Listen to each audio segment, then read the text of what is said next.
Welcome to the NCAA Baseball Super Regionals presented by Capital One. It is an unseasonably hot Sunday night in the Pacific Northwest. Temperature soaring above 90 for this Game 3 winner-take-all Super Regional matchup between Florida State and Oregon State. The winner tonight will move on to the College World Series in Omaha. A look at the tickets punched already on their way to the College World Series. Coastal Carolina was the first. Arizona stunning North Carolina earlier today. In the most recent, UCLA, John Savage's Bruins knocking off UTSA, heading back to Omaha. Along with Devin Travis and our ESPN crew, Roxy Bernstein with you. Two elite teams so evenly matched, and they've played a couple of great baseball games leading up to Game 3. Yeah, and it's been on display from the first pitch. These are two incredible teams, and you think about pitching and defense and timely hitting. It's truly been the story throughout these first two games. Oregon State, late comeback, 4 runs in the last 2 innings of the baseball game to win 5-4. You think about that last out being the hardest out to get in baseball. They proved it. A.J. Signer with the walk-off hit, and Oregon State stunning Florida State, taking Game 1. But then in Game 2 last night, with their season on the line, Florida State had to win to get to a Game 3, and they rode their All-American Jamie Arnold and some timely hitting. Yeah, and you wonder how a team like this is going to respond after getting punched late in the mouth.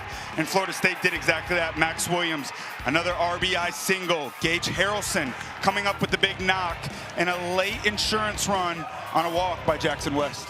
Oregon State's 4-0 in elimination games already. Florida State had to force a Game 3 by winning an elimination game last night. Take us onto the field. What's the mentality? What's it like down there tonight? Yeah, the truth is this is an opportunity that every single player on that field has dreamt of their entire life. And you want to treat the game of baseball the same, but the truth is it's not. This is an opportunity to punch your ticket to Omaha, Nebraska to win the College World Series. That's the goal at the beginning of the season for both of these teams. Find your way into the dance. 8 teams make it to Omaha, Nebraska. National championship, the ultimate goal. Tonight, your pitching matchup. Wes Mendez makes the start for Florida State, a veteran arm who's pitched great in the postseason in the regional final against Mississippi State last Sunday. Oregon State countering with a redshirt freshman, James DeCramer, who was magnificent in a winner-take-all Game 7 last Monday. Lineups and first pitch next.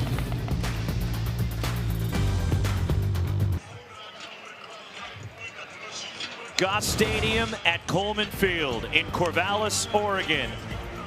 Not a cloud in the sky above the ballpark, and a winner-take-all Game 3 between the national number 8 seed Oregon State and the 9 seed Florida State. And the lineup for Link Jarrett and the Seminoles, Max Williams has come up big in this series, but also the guy in front of him, Devin, they need to get Alex Lodis going. Yeah, they sure do, and this is the star of this ball club, the catalyst. In that 2-hole, looked a little bit off early on. Need him to settle in. Your star's got to rise up in the biggest moments. I think he's ready for today. And a bit of a change down near the bottom. Hunter Carnes, who caught Game 1, DHing with Jackson West behind the plate for the Seminoles. There is the redshirt freshman from Scottsdale, James DeCramer, who has come up big in his last couple of starts, and Mitch Canham riding the hot hand. Yes, he sure is. In his last 3 outings, 11 innings pitched, 2 runs, 10 strikeouts, just 3 walks. It's explosive stuff. It's a fastball into the mid-90s plus slider. He canceled the curveball. That changeup tonight, watch it, it's key. Here is your weather, and yes, it feels up over 90 tonight, and that is unseasonably hot for Corvallis. We've come up here for Super Regionals before. We've had rain, we've had wind, cold temperatures, but not tonight. It's blazing hot, and we are ready for baseball, an overflow crowd. A lot of nervousness, a lot of excitement for Game 3 as James DeCramer pours in strike 1 to Gage Harrelson. 94 from DeCramer. 335, 5 homers for the transfer from Texas Tech, Gage Harrelson. DeCramer, and the 1-strike pitch is topped to the right side. To his left, flag down. A.J. Signer, a short throw to first, and that's how Game 3 begins. Defensively for the Beavers behind DeCramer tonight, and one change in right. Easton Talt playing in right field the first couple of games with a lefty on the mound for the Seminoles. Mitch Canham going to the right-handed bat. And Carson McIntyre gets the start out there for Oregon State. Only his 11th start of the year. Yeah, last start as well, May 17th versus Long Beach State. He's a guy with some juice, though. 3 of his last 7 hits, home runs. The ACC Player of the Year. Alex Lodiz takes ball 1 from DeCramer. 396, 17 homers for Lodiz. He's also the ACC Defensive Player of the Year. DeCramer, here comes the 1-0. And that catches the zone for a strike. 1-1 on Lodiz. 1 for 8 so far in the Super Regional. And a Golden Spikes finalist for Florida State. Yeah, 5 strikeouts for Lodiz. Just looks like he's been starting late. Looking to get some early motion. And it's been that fastball right there. You see elevated velocity. Just been tardy throughout the weekend. 1-2 on Lodiz.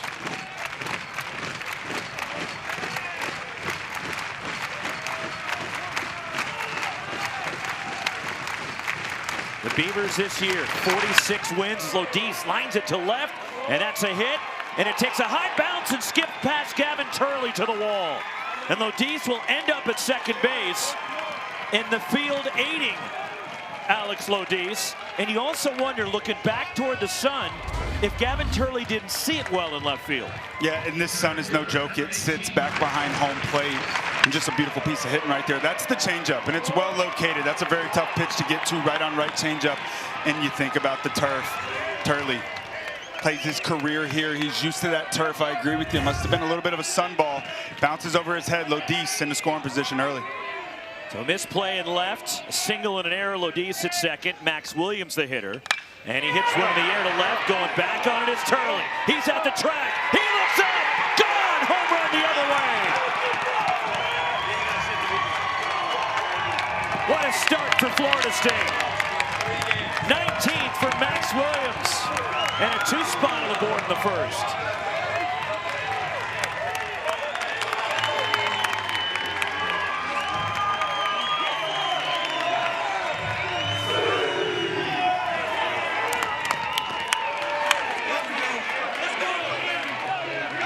So many big hits for Max Williams, especially in this postseason. Now his 6th hit, 2nd home run, 5 of his 6 hits. Driving in a run, nose up early, 2-0. 1 gone, the cleanup batter, Miles Bailey. The freshman has got 18 homers, including 1 in game 1 of this Super Regional. As DeCramer, and he runs that one inside. Oregon State puts the overshift on defensively here for Bailey, who was 1 for 9 in this Super. And DeCramer, you wonder about the emotions and the butterflies for the freshman. Yeah, man, and pitching in a big environment here. He was fantastic last weekend. It's a must-win game. Game 7 of that regional, and he delivered against USC. 5 innings pitched. It's a career high. 71 pitches, career high as well. 6 strikeouts. He worked down in the strike zone. 3 double plays last week. You see early on, fastball's a bit elevated, and good hitters. Max Williams takes advantage of it. Early swinger, aggressive, drives it out deep to left center field.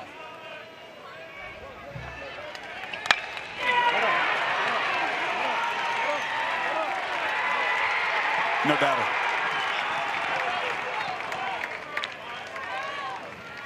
Two 2-0 Florida State after a mound visit from Wilson Weber, the Oregon State catcher. The Noles the early lead, 42-15 overall. Florida State finished 2nd in the ACC and swept through the Tallahassee Regional last weekend. And Miles Bailey. He's been swinging a hot bat, and he's been slow throughout this Super Regional. They're doing a nice job mixing it up. Fastball's elevated, soft down below the zone. Hit sharply through the shift into right. And on a 3-0 pitch, Bailey with a sharp single. 3rd straight hit for Florida State. With 1 down, here comes Cal Fisher for the Seminoles. Man, these Florida State hitters. Miles Bailey getting into a hitter's count right there. A ton of respect for DeCramer. Swinging at a 3-0 fastball, middle, driving it. into right field. Noel swinging a hot bat. It's been the fastball. A lot of swings and misses. 30% swing and miss throughout this super regional. A ton on fastballs. Looks like they have a concerted effort early on to work on top of that baseball, be ready to hit from pitch 1. Popped up by Cal Fisher out of play. 311, 8 homers for the Florida State third baseman. 3 for 9 so far in the super regional. Had 1 hit here yesterday. He's reached base in 24 straight games for Florida State. And if you're DeCramer out on the mound right here, 3 double play balls on Monday against USC. You want to work down the strike zone here, minimize damage. Skies this one out of play. And DeCramer jumps ahead 0-2 on Fisher. Fisher from Wisconsin. Originally committed to Link Jarrett when he was the head coach at Notre Dame, and then when Link Jarrett left Notre Dame to come to his alma mater, Cal Fisher followed to Tallahassee. Yeah, you commit to the head coach. You do love a program, but it is the head coach you end up committing to. Follows him down to Tallahassee. Another one out of play from Fisher. And for DeCramer, that fastball, it's alive, 95. It is a big arm. Yes, it is. Think about how this Oregon State club is set up moving forward as well. Dax Whitney, just a freshman. DeCramer, just a freshman. Kleinschmidt last night, the game 2 starter for the Beavers. Sophomore. Nasty. Man, he's good. Again, the 0-2. Fisher hits it sharply foul past third. And we'll do it again. No balls, 2 strikes on Cal Fisher. And there's that changeup right there, right on right. He's a 4-pitch mix guy early on in the season. No starts. Last 2 of his outings have been starts. He canceled the breaking ball. Breaking ball giving up a lot of damage. So he's relied on that changeup now. You got to have 3 pitches to be an effective starter. That changeup, it's huge, locating it down underneath the hands of righties. Fisher lays off. 1-2 the count on Cal Fisher. As DeCramer was working out of the bullpen all season for Oregon State. His appearances about 1 a week. Some midweek games, maybe on the weekend. But then 2 starts toward the end of the year. And that's why he's getting the nod tonight. And it's an interesting choice for Rich Dorman, the pitching coach for Oregon State, and Mitch Cannon. Because you have a proven arm as well that was available, we haven't seen in this regional yet for Oregon State. And Eric Segura. Yeah, and that's a big arm right there. I'm wondering if they were just trying to find a way to get him through the lineup, see how much length they can get out of DeCramer early, and then bring in the big arm to bridge the middle part of the game. Now it's run full on Fisher after DeCramer was ahead 0-2. Segura is an 8-game winner for Oregon State. He has split time between the pen and the rotation. Leaning, but the throw gets away from Jacob Craig, the first baseman, as it looked like Miles Bailey was running, and they had him picked off. Oh, they sure did. They sure did. Some quick feet right there from DeCramer, and they catch Miles Bailey leaning. And they would have had him. Just snuck through his glove. Craig had no idea how he even missed it. Little moments in a baseball game. Think about a game 3 opportunity to go to Omaha, Nebraska, playing the College World Series. The little things, mistakes can cost you. There goes Bailey running, swing and a miss. Throw to second base from Weber, not in time. And Miles Bailey with a steal. And there's 2 outs and a runner at second base for Florida State, and Drew Farrell coming up. And for Miles Bailey, that's only his 4th stolen base of the year. That's big times right there for James. DeCramer, fastball. It's a big fastball. Young freshman in a fight early on, first inning. Can you challenge with a fastball and win? He does. Miles Bailey moving on the pitch, getting into scoring position. But a chance for this young freshman. Gather some momentum headed into this next inning. Half-hearted throw by DeCramer to second base. As the second baseman and 6-hitter for Florida State, Farrell, 307, 16 homers. Farrell first team All-ACC this year. And 2 for 7 in this super regional.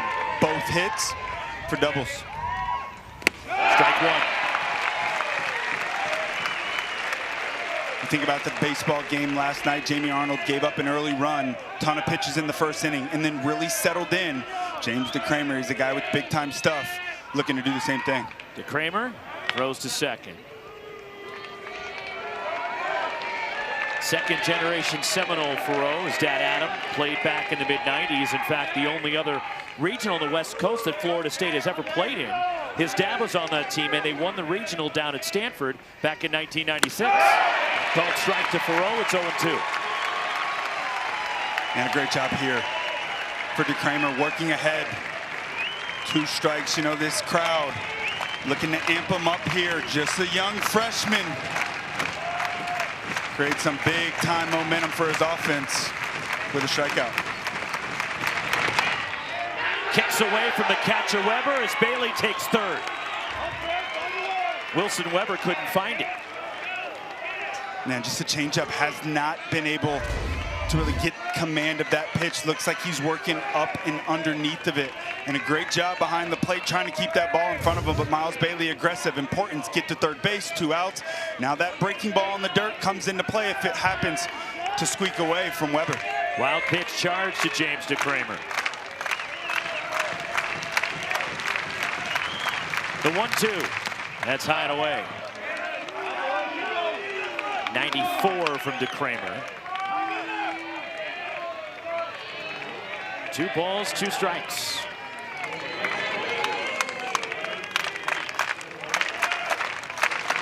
The pitch. Hit out toward left center. On the move, he'll get there and make the catch. Gavin Turley for Oregon State. But the Seminole strike. Max Williams, the early lead for Florida State. Yeah, he's about as aggressive as a hitter that you will see on this Florida State club. And I love it. Big hit after big hit after big hit. Going up there attacking DeCramer. Big-time fastball. You do not want to get deep in the count. 19th home run of the year, 53 RBIs. No, it's 2-0 early.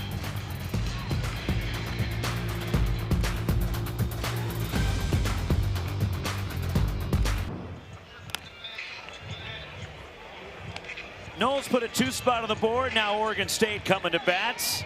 Game 3 here in the home half of the first inning in Corvallis with the overflow crowd. We had a Goss Stadium at Coleman Field record of better than 4,400 last night.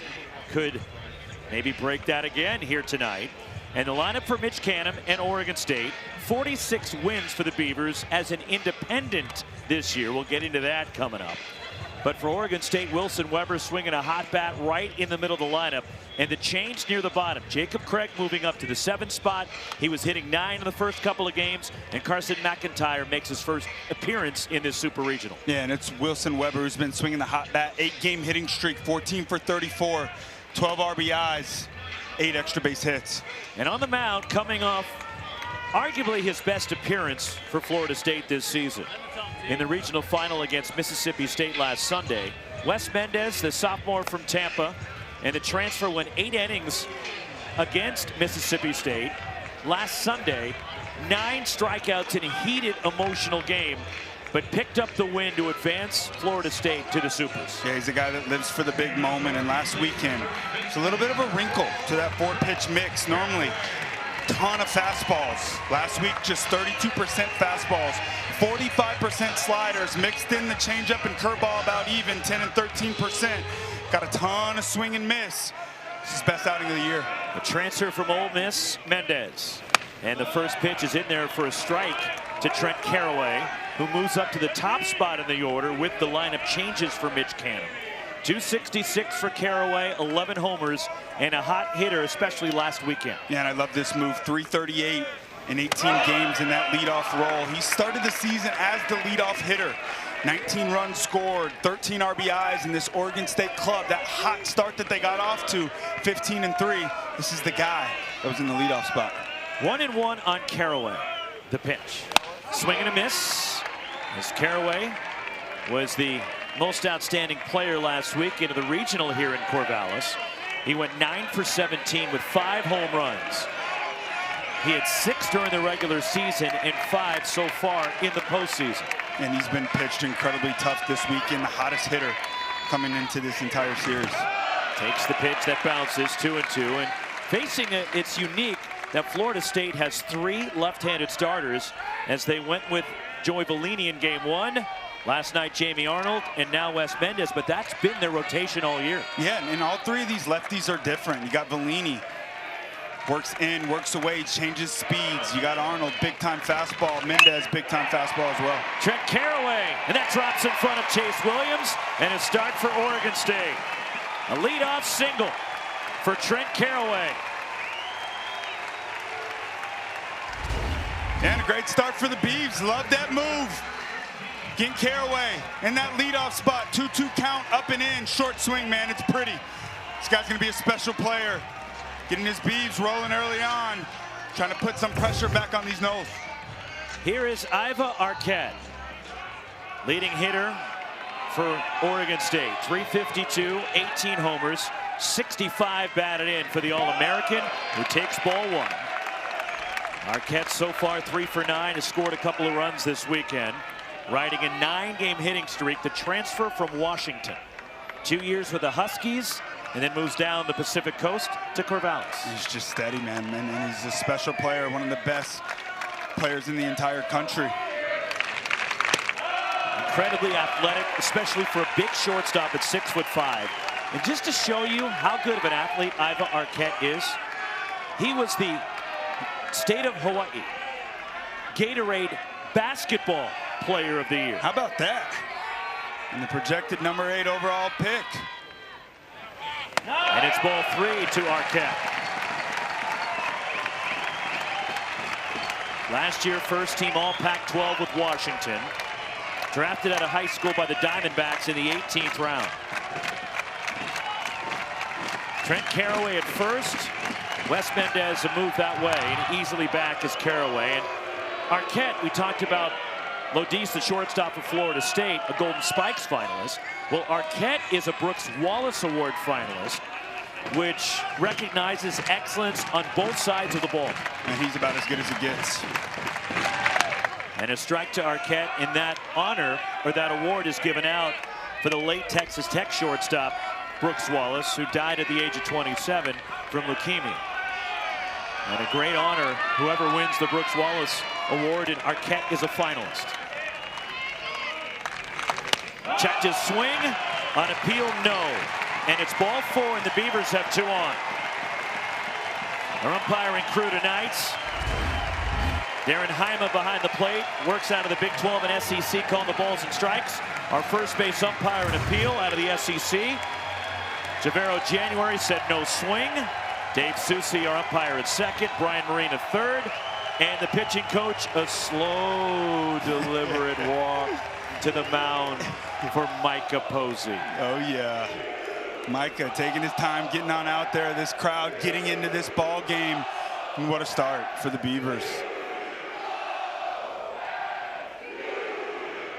This crowd's fantastic, man.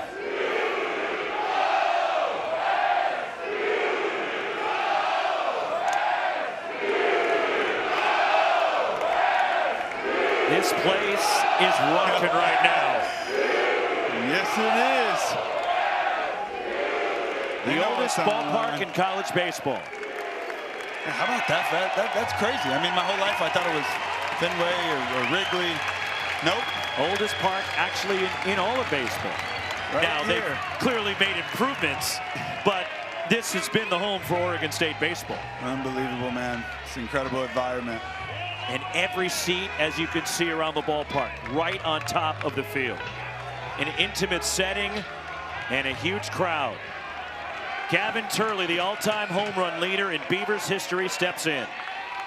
After the mound visit, Turley goes to the first pitch, lifts it to right, pushing toward the corner, and with room, making the catch, crossing into foul ground. Gage Harrelson tagging Trent Carraway, takes third.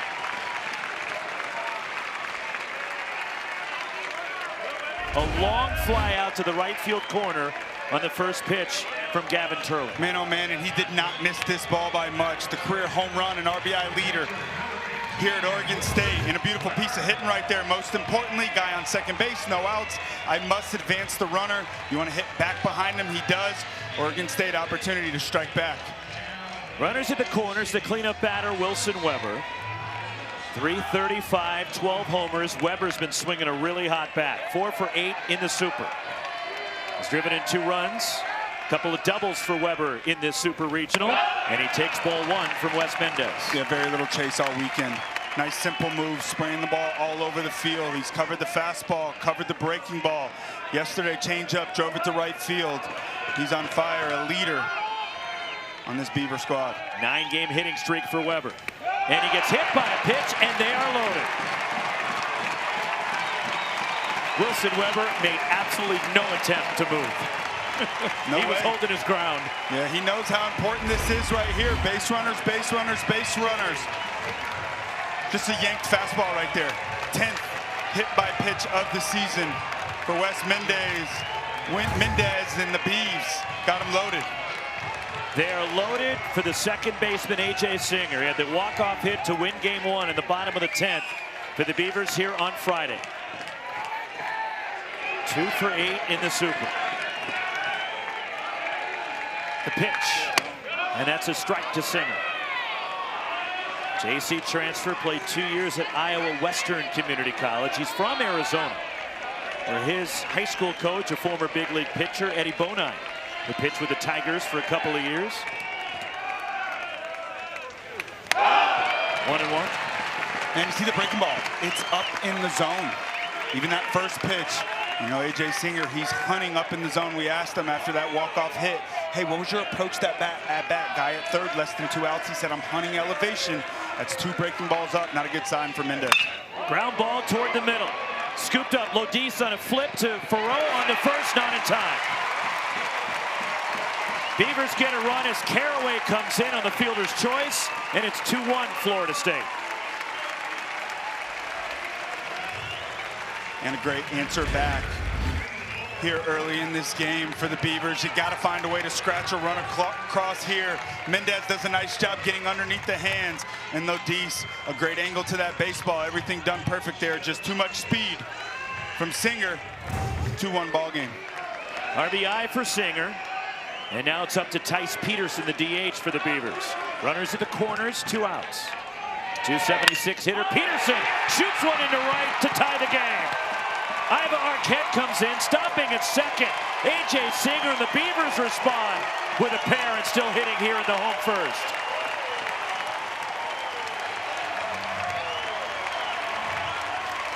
Tice Peterson didn't waste any time. Just like that, we have a new ball game. I absolutely love this approach. When facing Wes Mendez, you got to push him out over the plate.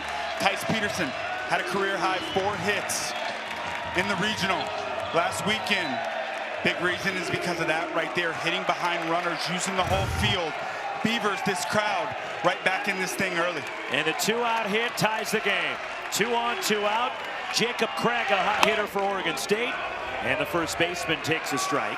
Hitting at an even .250 with 13 homers. Craig is 4 for 8 here in the Super Regional. He is swinging a hot bat. He has looked the most comfortable in this entire Beavers lineup.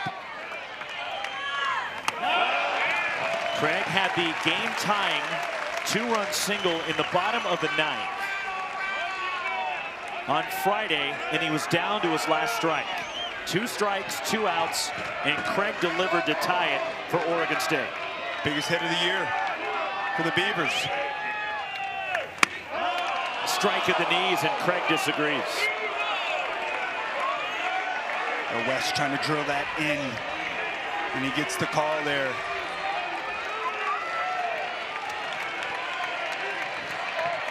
One and 2.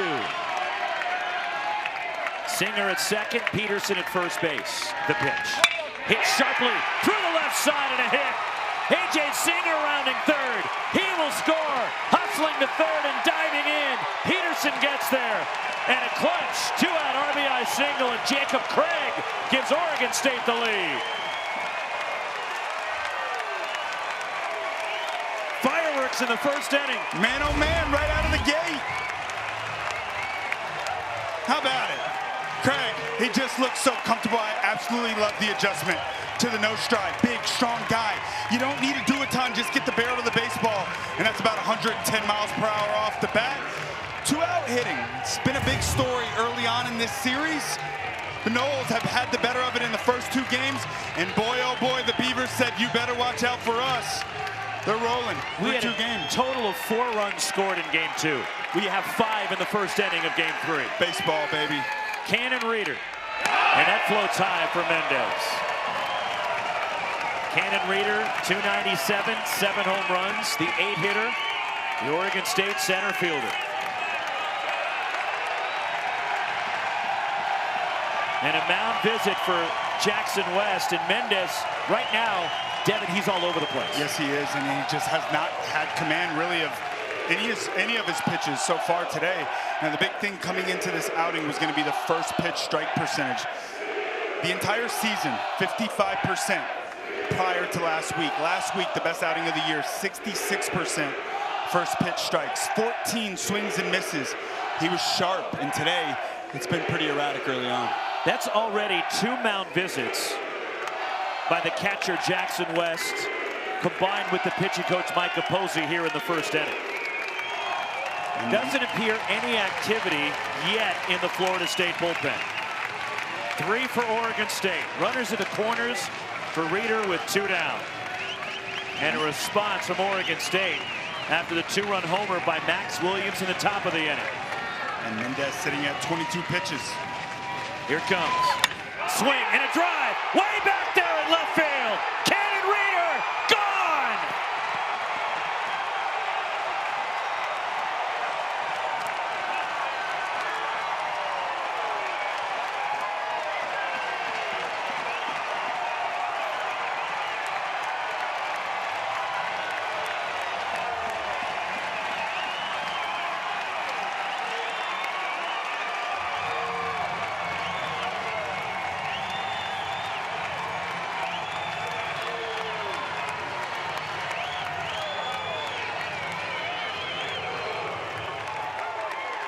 Eighth home run for Cannon Reeder, the first for Oregon State this weekend, and the Beavs have put a 6th spot on the board. And just 5 extra base hits coming into this game. I mentioned Wes Mendez missing up in the zone. And you see it. Fastball's been up, breaking ball's been up, working up underneath the changeup, pulling the slider a bit. It's an Oregon State club. You make mistakes, they make you pay. Called strike to Carson McIntyre, his first at bat of the Super Regional. 257 with 3 homers for McIntyre. Mendez laboring, and it's a strike. And it's 1-2 on McIntyre, the redshirt freshman from Peoria in the suburbs of Phoenix. And what a response by the Beavers. 2 outs. Oregon State had a total of 6 runs in the first 2 games. They have 6 in the first inning of game 3. Dangerous offense once they get rolling. They're believing. Swing and a high towering fly to left. Chase Williams takes a look. It is gone! Back to back!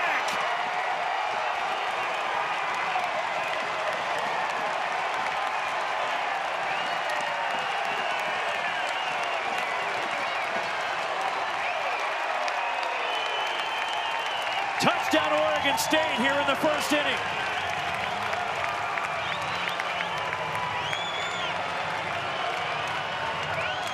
Man, what a move by Mitch Canham. It just seemed like he's touched all the right buttons this season. Carson McIntyre, just his 11th start of the season. His last 8 hits, 4 for home runs. Wes Mendez does not survive the first inning.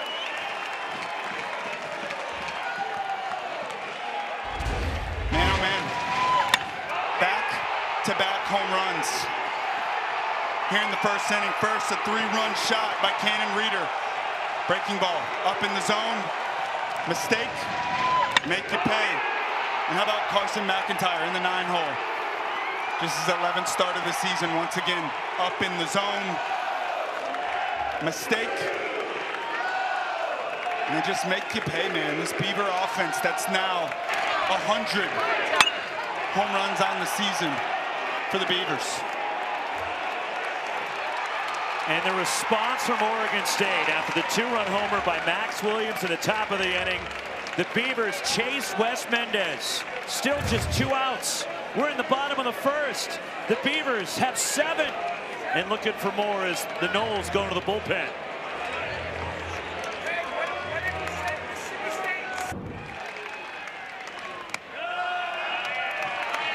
The new pitcher for Florida State, Peyton Manka, takes over, the lefty. As Wes Mendez only 2/3 of an inning and chased by the Beavers. Trent Carraway hitting for the 2nd time, the leadoff batter for Oregon State. He started this inning off with a single. The most runs the Beavers have scored in any first inning this season. 2/3 for Mendez, 5 hits allowed, 7 runs. Swing and a miss by Carraway, and you can't help but wonder, Devin, Mendez coming off his best outing. He was dominant against Mississippi State last Sunday in Tallahassee. Threw 105 pitches. Trying to bounce back from that, you wonder if there's a little fatigue.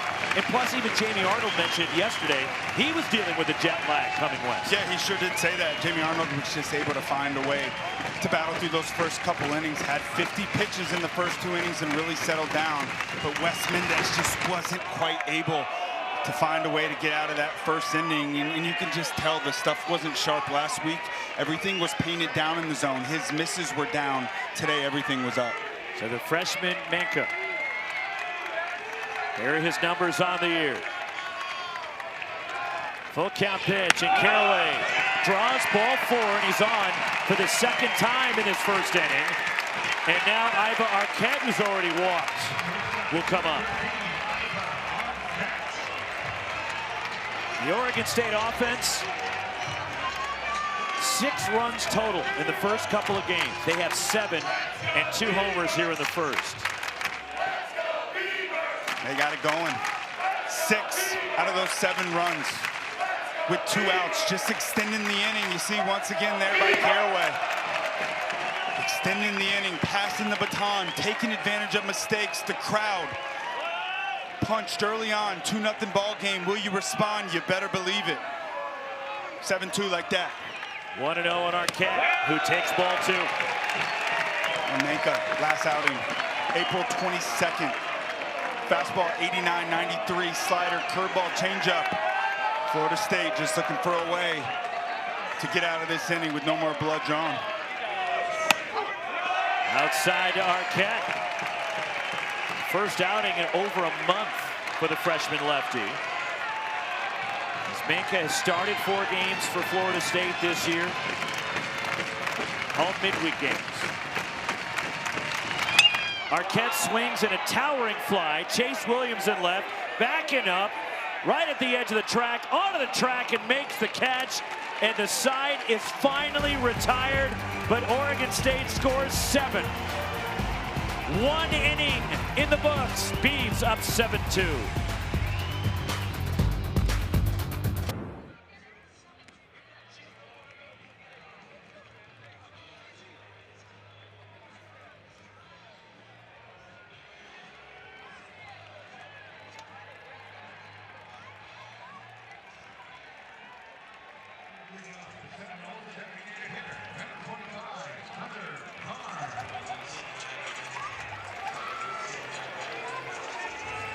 Dari, this crowd is energized as you can imagine. With a hot start for Oregon State in the hot temperatures in Corvallis. Bottom of the order for Florida State in the second. Hunter Carnes, the freshman, leads it off and grounds it past third foul. Jackson West, Chase Williams to follow for Link Jarrett and Florida State. And that's exactly what you want if you're DeKramer. In that strike zone, you get a big lead. You're sitting on the bench for a long time after a long inning. You got your rest. Get back in that strike zone. If you're Oregon State, you're telling yourself outs, outs, outs, outs, outs. If you're Florida State, it happens 1 pitch at a time. Good game 1 for Carnes, who takes a strike. As he caught game 1 for Florida State. Had a couple of hits. Had an RBI double. The freshman was taken by the Diamondbacks in the 20th round, but turned him down to go to college. He was the #1 catching prospect entering college baseball this year, according to Perfect Game. Yeah, he's a heck of a player, and he's one of the most prized recruits to touch the campus in Tallahassee. Draft eligible sophomore. Most likely will be gone after his sophomore year. Big time pop. He's got a lot of playing time this season. It's going to help him a ton when he becomes more of a regular next year. 2 balls, 2 strikes. Florida State, who swept through the Tallahassee Regional last weekend. Last Friday, they beat Bethune-Cookman 6-2 in the opener and weathered a 2-hour and 19-minute rain delay. In that opening win, then beat Mississippi State twice. Line drive to left and sinking, but a read on it. Good break in for Gavin Turley, who saw that one. One gone. And a great read with that sun. Incredibly tough. A nice swing by Hunter Carnes. But a first out and a quick out. And you want to trust your defense. You're not going for strikeouts here. You're just going to attack outs, outs, outs. You know, that's the topic of conversation on this field right now. Jackson West, 243, a couple of homers for the Florida State catcher.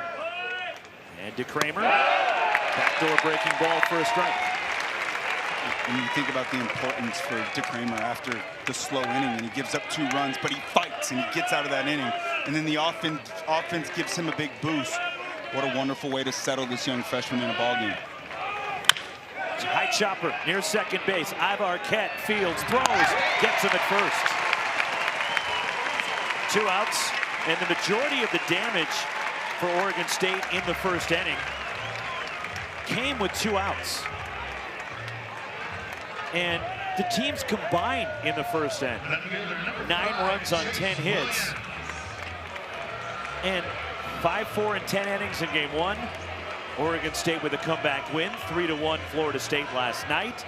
It's 7-2 in the second inning. Baseball's a crazy thing, isn't it? Look at the Chapel Hill region. Oh, that's crazy. 18-2, and then Arizona takes the next 2. Unbelievable. Chase Williams takes ball 1. He is 0 for 7 so far in the regional. 327 with a homer for the Florida State left fielder. There's no question, Chase Williams, he's the guy, and he's in that 9-hole. Second leadoff man. No hits in this super regional. He has been playing incredible baseball since being inserted to this lineup. About 2 months ago, they got to get him going. And he missed about 6 weeks. He had a collision at home plate, injured his shoulder, diving into home, injured the left shoulder. And he wears a brace underneath his uniform. And he'd been a switch hitter up until that point, but relegated to hitting from this side because of that injury for the rest of this season. Hits it well out to right. McIntyre back, looks up, and it is gone. Chase Williams, solo shot with 2 outs. And Florida State gets a run back. It's 7-3 Beavers.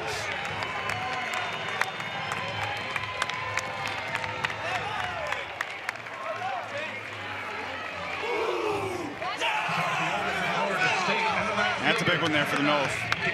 Good answer back, find a way to kick some momentum back on your side. They got to get that guy going. Great, great, great sign down 4 early. Back to the top of the order, and Gage Harrelson, who grounded out to lead off the game. DeCramer winds, and it's ball 1 to Harrelson. So Chase Williams did not have a home run the entire regular season. He had 1 last weekend in the regional, and now hits his 2nd of the season here in game 3 of the Supers, and a called strike to Harrelson. Yeah, and in between those homers, he was 2 for 13. 2 for his last 13. He's a guy that's going to hit a lot of homers. And you think about that shoulder injury, without question, it's a big part of your swing. Power will come for that guy as he goes. 1-2 on Harrelson. 2 homers for Florida State, 2 homers already for the Beavers. The pitch, swing and a tapper at the plate, foul. And there's that good changeup right there. You can tell he's starting to get feel and command for that pitch here in the 2nd inning. 50% swing and miss last week. 12 of them thrown, 8 for strikes, 4 swing and misses.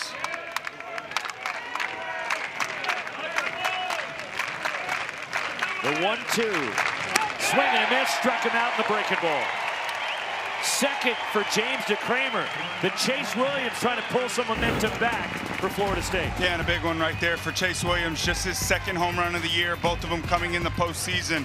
A guy 0 for 7 coming into that at bat. Noel's got to find a way to scratch some momentum. They got one back right there. 7-3 ball game. Bottom of the second we go.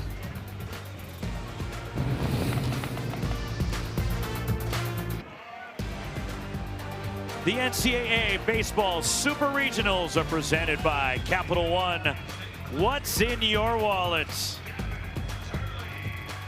They're already starting to count outs. 7-3 Beavers to the home second. Heart of the order for Oregon State. Gavin Turley, Wilson Weber, A.J. Singer against Peyton Menka. And Gavin Turley fouls it away. And you think about that first inning, Devin, and the hustle by A.J. Singer to not get doubled up, which was a very difficult play for Alex Lodis at shortstop. They got one out on the play, but by beating that relay throw, that allowed the first run to score, then the floodgates open. Such a great point, and it's those little moments in a baseball game, and you look back at them and you go, what if? Florida State would have got out of that inning with the 2-0 lead. They would have been on to the top of the second. But because A.J. Singer plays the game the right way, understanding the importance of extending the inning, getting his RBI, 7 runs later, we got a 4-run lead. 1-2 strikes. Gavin Turley, a foul out to deep right for the first out of the first inning. 0 for 1. Menka, the pitch. And that's just high to Turley, who has an on-base streak of 55 consecutive games coming into this game. That is impressive stuff. Heck of a player. Got under this one. Plenty of room out there in center for Max Williams. Drifting with it, and out number 1.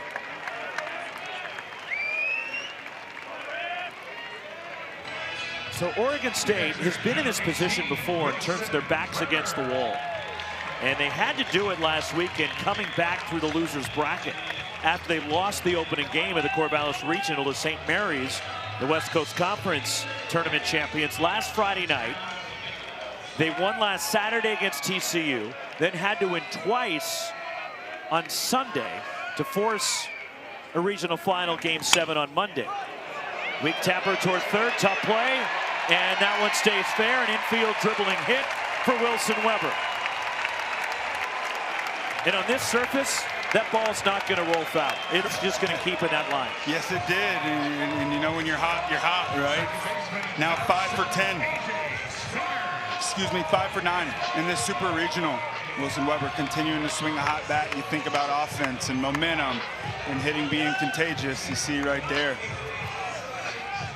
The entire playing field is field turf. There is no dirt, no grass. As A.J. Singer, an RBI in the first inning, climbs in. Weber at first, 1 out. Menka, strike 1. And you talked about Oregon State getting out of that regional. They were the only team to lose their first game in a regional and fight their way back to a super regional. And it happens less than 10% of the time. So it's incredibly hard. And pitching depth, right? You got to have that pitching depth, and they proved that they did. Fouled off by Singer. And they had great performances the rest of the way. The bats got going as they faced 4 elimination games last weekend. Went 4-0, outscoring their opponents 50-6. Incredible. And they played good teams. TCU, who made the Big 12 tournament final. They beat St. Mary's, WCC tournament champ. Singer, this could be 2. Lodis snares it. Drew Farrell the turn, 2 double play. Nicely turned by the Seminoles. We're through 2 in game 3. Oregon State flexing their muscle early. They're up 7-3 on Florida State. And a big double play right there. Pitcher's best friend, 6-4-3. Mitch Canham will join us when we return.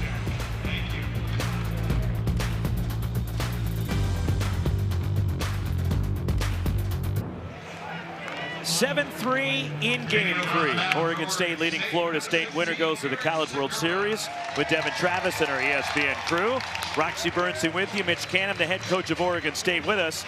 And Mitch, you talked about, and we hit on it a little bit in game one with you, but it's right now it was meant to be. And you made a coaching decision today. You haven't started Carson McIntyre very much this season. He responds in the first inning, and your group just seemed to really rally around that first inning in the hustle by A.J. Singer, for example. It did. We gave up a couple right there off the shoot, but these guys came in with big focus and said, let's go get him, man. And even when the lineup was posted today, you know, TC was thrilled. He goes, I had a feeling you were going to put me there today. Back in the leadoff spot, and you know, just embracing everything that's coming our way. Excited for it, and Carson, just his work. Yeah, Gibson and I have been talking a lot about that. He looks ready all the time. We thought this was a good matchup for him to come in, and he sure as heck responded and hasn't let anything get in the way, man. He just let me know when you need me or whatever it is, and I'm ready to fight, and he came up big right there. Coach DeCramer one time threw the lineup, and now Segura. Was that the plan the whole time? No, but I mean, having a lot of guys down there like Eric that are ready to throw today, I think just making sure, I mean, a little bit, you know, we were a little up in the zone right there, but James did a good job in the second inning, minimizing right there, just one pitch that got left up. Got a couple ground balls though, but Eric's shown great stuff out of the pen this year. He started a handful of games too, so built up to do whatever it takes.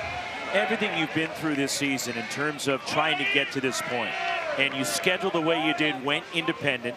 For opportunities like this, you've seen this crowd respond and the support. What has it meant to you in your program to have a weekend like this in terms of the energy and the crowd support? It's incredible. It absolutely just warms my heart to hear everyone chanting OSU and rallying behind our guys and having a blast and being out here all last week, this weekend. It is an unbelievable experience, and anyone that is here in the stadium any of these days, you know, feels it and is so incredibly proud to be a part of this Beaver family. With plenty more baseball to play, Mitch, appreciate your time. Thank you. Thank you, guys. Go Beavs. Thanks, Coach. Mitch Canham, the head coach of Oregon State.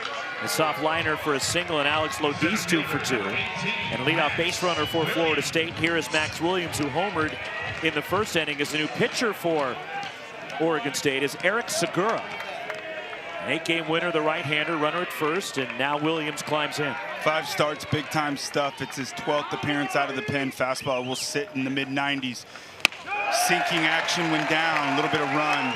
You see right there, a lot of ride when it's up. Slider, curveball, changeup. It's been fantastic since going to the pen.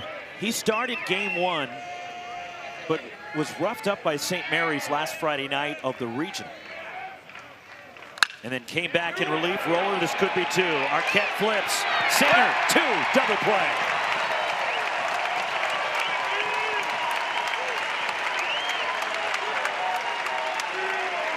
Tailor-made double play ball for Eric Segura. There was his outing against St. Mary's.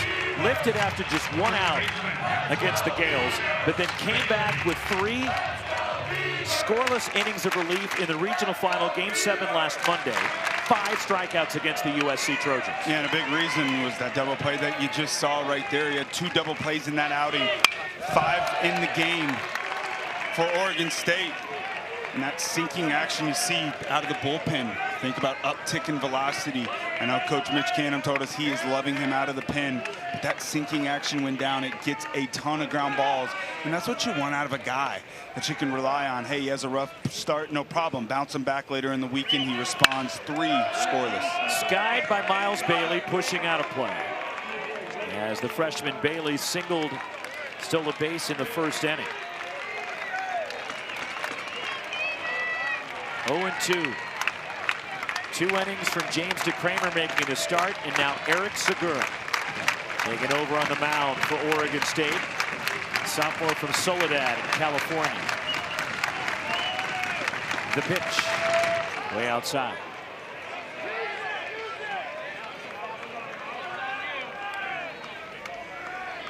Oregon State used to being in an environment in terms of their backs are against the wall. 4-0 last weekend. So entering play tonight, knowing their season is over if they lose, probably doesn't faze them. No doubt, and you find out a lot about the personality of your team when your backs are against the wall, and it's only a matter of time before a team takes on that personality of their head coach. And Mitch Canham, he just seems like he's never phased, and I think that's why you see it translating into his ball club. 2-2. Eric Segura, the pitch. Fouled away by Bailey. Oregon State putting the overshift on. The shortstop Arquette is on the right side of second base. A.J. Singer's out in shallow right, the second baseman. And Trent Caraway, the third baseman's now sliding over to shortstop.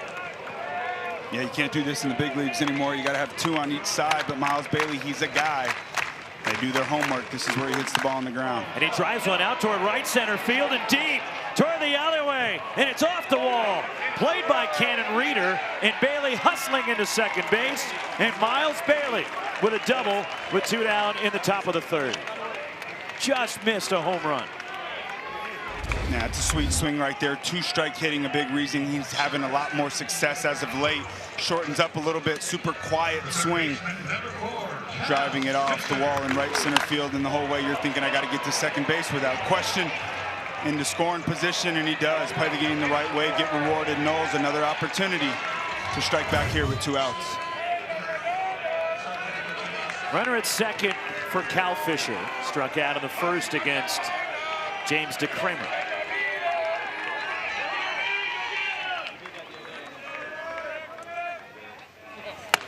That's high ball 1. Fisher with his usual routine in between pitches. Back to the pitcher. Checking out the fans in the back.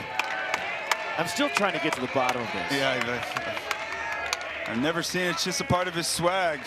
Never seen it, though. Fouls it off. That was 95 from Segura.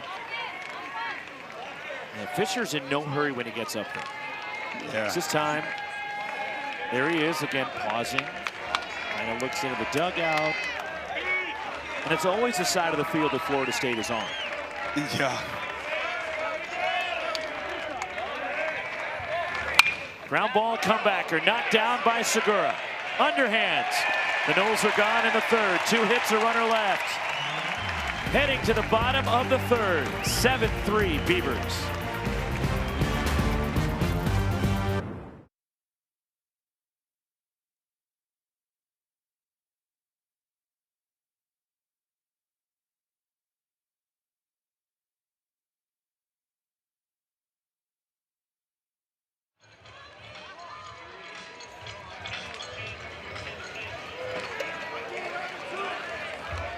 Congrats to Chip Hale and the Wildcats after dropping the opener of that Super Regional in Chapel Hill, coming back. The Conference of Champions returning to Omaha. Yes. And Oregon State trying to make it a third. Yes, they are. West Coast in the house. Tice Peterson, Jacob Craig, Cannon Reeder, 6, 7, and 8. For Oregon State in the bottom of the third, and a called strike from Peyton Manka. Peterson, an RBI single, scored a run in the first. Right now, a difficult time of the day for hitters with the pitcher in sunlight and home plate in shadow. And a big advantage for Oregon State. Up 4 runs with that shadow. It's just incredibly tough to pick up. You see it's light out by the mound, so you see the baseball at release, and it gets about halfway, and it'll just shut off on you. It goes dark. And it's those right there. It's the pitchers that are up in the zone that are the toughest. You'll see swings and misses up in the zone. You'll see guys give up on breaking balls up in the zone. You want to try to push it down when those shadows are there. 3-1 on Peterson, the DH. So happy for Chip Hale, who has won a World Series as a coach in the major leagues with the Washington Nationals, manager in the major leagues, coming back to his alma mater, has the most hits in Arizona history as a player, as this one is skied by Peterson out of play. And the only job he would have left Major League Baseball for was his alma mater. And he returned to Arizona, and he has them in the College World Series for the first time since 2021, when they were guided by Jay Johnson, who's now at LSU. Yeah, fantastic opportunity to come back. You see head coach Mitch Canham trying to follow up. Popped up, Miles Bailey coming down from first, and he makes the catch moving toward the mound. So Mitch Canham trying to get on this list as well, as Chip Hale won a national championship as a player with Arizona in 1986. The only two that have won the national championship as a player and as a coach to this point. Former Arizona coach Jerry Kindle won it as a player with Minnesota and three-time national champion as a coach with the Wildcats. And the late Mike Gillespie won it under Rod Dedeaux as a player at USC and then led the Trojans in 1998 to the national title. So if Mitch Canham joins Chip Hale in Omaha, they have the potential to get onto that list. Yes, they do. And it's just an incredible opportunity to come back to your alma mater and coach, especially a place where you won a national championship, knowing how hard it is to win in college baseball. But winners, as players, seem to transition really well into winners as coaches.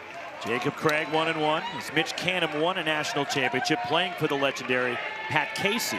He was on the back-to-back title teams for Oregon State, 2006 and 2007. As Oregon State has won 3 national championships in the last 20 years. Unbelievable. 3 national championships and 7 trips to Omaha. Called strike, and I've liked to refer to them as a new blood in college baseball. In Florida State, the second most appearances in the history of the tournament, that appeared in the Super Regionals more than any other school, have yet to win that elusive national title. As Craig takes it just inside. But Oregon State, it's an amazing story what Pat Casey was able to do here in the Pacific Northwest, because you don't think of baseball in the Northwest per se. A lot of the championships, West Coast, were in Southern California, the Bay Area. As Craig draws a walk, Arizona and Arizona State have combined for 9. USC's won the most, they have 12. And it also kind of makes you scratch your head going, well, my goodness, if the Pac-12 had stayed together, they far and away had the most national championships of any league of those teams combined. Now, they weren't all in the Pac-12 at the time they won them, but you add them up, 27 for those teams. Yeah, and UCLA, Arizona, Oregon State, Arizona State, Cal, Stanford. I mean, it was absolutely loaded with winners. UCLA going back to Omaha as a pitch clock violation called against Cannon Reeder, and it's 0-1 before he even sees a pitch from Peyton Menka. Not getting into the box in time with his eyes up. 3-run homer in the first as he takes a pitch that bounces, blocked by Jackson West. To win a national championship, everything just has to go so right. It's incredibly hard to win. This is the hardest sport, without a doubt, to win championships in. It's not, as we know, it's not always the best team that wins it. It's the team that's playing the best. You got that right. It's the hot team. And Cannon Reeder gets hit. Second Oregon State batter that's been hit. And there's 2 on with 1 out, and Carson McIntyre, the redshirt freshman, coming up. And Peyton Menka right there, just trying to go in and just rips that fastball. Nice job, just hanging in there. Base runners. And the other guy at Arizona I'm really happy for that gets to the College World Series, their standout slugger, their shortstop, Mason White. He's a 3rd-generation Wildcat. His grandfather and his dad both played at Arizona. Didn't make it to Omaha. And Arizona's going for the 19th time. They've won 4 national championships. And the first person in their family to go to Omaha of the 3 is Mason. That is so cool. That is incredible. Arizona, they knocked us out in the College World Series 2012, the year they went on to win the national championship. Michael Dyer, the pitcher, threw against us twice. But man, to go into North Carolina like that and beat a club that is, in my opinion, they were the most well-equipped team to win a national championship in the ACC. You lose 18-2, backs against the wall. What do? You respond. Watch out for the Cats. After the mound visit, here's Carson McIntyre. He squares. So after he hit one about 900 feet his last time, he shows bunt. Yeah, Trent Caraway on deck. Leadoff man, having a ton of success in that leadoff spot throughout the season. 19th game there. and a little bit of small ball.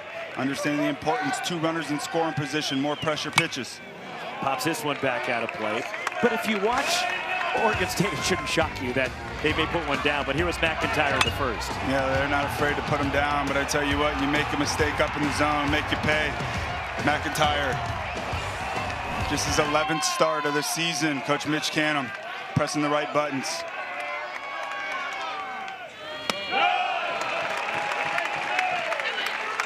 By the way, McIntyre, that was his first hit in a month. He hadn't had a hit since May 5th over in Honolulu. You got to go back further for his last hit on the mainland. He's getting hot at the right time. Last 8 hits, 4 home runs. Pops this one up a mile high near the third base dugout, giving it a look, and West, the catcher, watched it sail a couple of rows back. Not much foul ground here. Not a ton at all. As the seats are shoehorned in, tight right up on the field. If you're playing, you can hear everything from the stands. Yeah, this is something that I loved about Rosenblatt. The stadium was built more upright, and the stands were built for a more intimate setting. In the new stadium, it's absolutely beautiful, incredible atmosphere. But here, it's up, it's close, it's incredibly loud, fun to play in. 2 on, 1 out. Peyton Manka. The pitch. Bounces. Runners take off. Picked up by West. Throws to third. Safe diving in. Jacob Craig gets to third. And Cannon Reeder up to second base. Yeah, an aggressive base running right there. Always dangerous to go on a ball that pops to the catcher's left. But if you read it right away and you trust it, you go ahead and take it. It's a fantastic read, getting in there safely. Infield's going to be coming in here. Manka, the pitch. Check swing, McIntyre, no on appeal.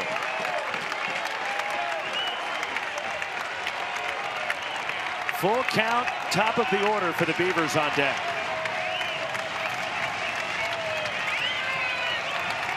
And an open base here. And now, before the 3-2 pitch, here comes Micah Posey, the pitching coach for Florida State. Very interesting time for a visit. Yeah, not sure I've ever seen a mound visit in a 3-2 count. But this is probably to talk about pitch execution here, how they want to attack. There's an open base. See how Manka's feeling.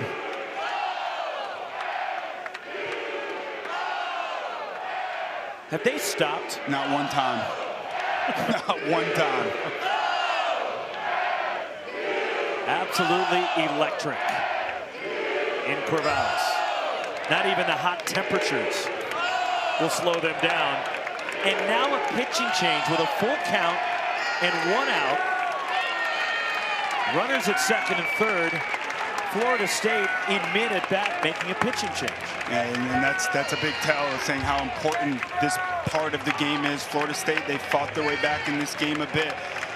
Just a 4-run difference. They feel like this is the turning point in the game for them.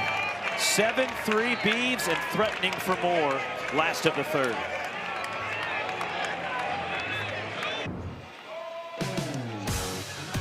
Beavs lead 7-3 in this ball game. And you see why here in the first inning. All with 2 outs, Peterson, RBI single. Craig, RBI single. Cannon Reeder coming up with the big blow here, up in the zone, 3-run home run. And how about back-to-back home runs? Carson McIntyre, once again, mistake left up in the zone. And a touchdown in the first inning for the Beavs. Wes Mendez just 2/3 of an inning after he was brilliant in the regional final for Florida State against Mississippi State last Sunday night in Tallahassee.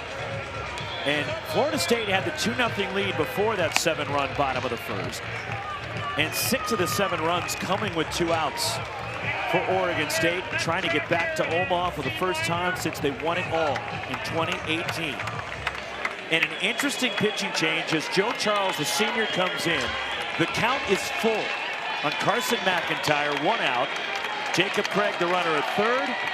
Cannon Reeders at second base. And a very strange situation for a batter as well. You're settled in against a left-handed pitcher.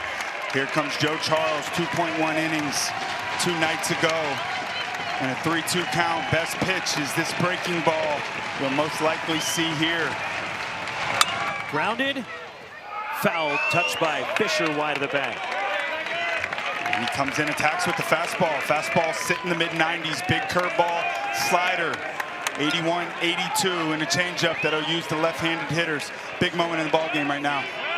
Infield in for Florida State, trying to choke off that run at the plate.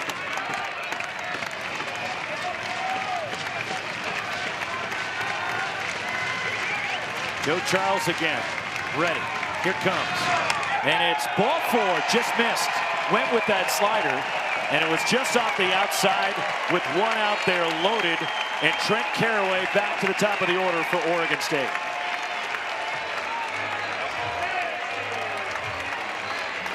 That walk, by the way, is charged to Peyton Manker. Fun fact Charles there. inheriting the 3-2 count. Learned something new for me right there. In a situation there, 3-2 count, you're going for the strikeout. Double play now in order. Trent Carraway coming up to the plate. Reach base safely. 18 games to start the season in this leadoff role. Now there once again, opportunity add on for the Beavers. Trent Carraway is singled and walked. And a drive, way back, going and left. Grand slam, Oregon State, Trent Carraway.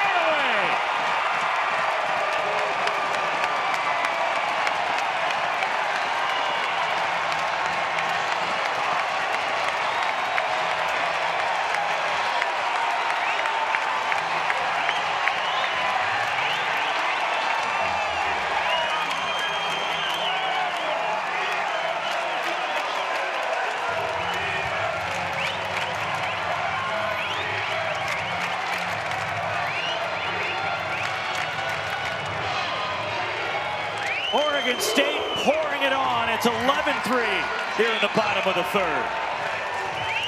And blowing this game open here.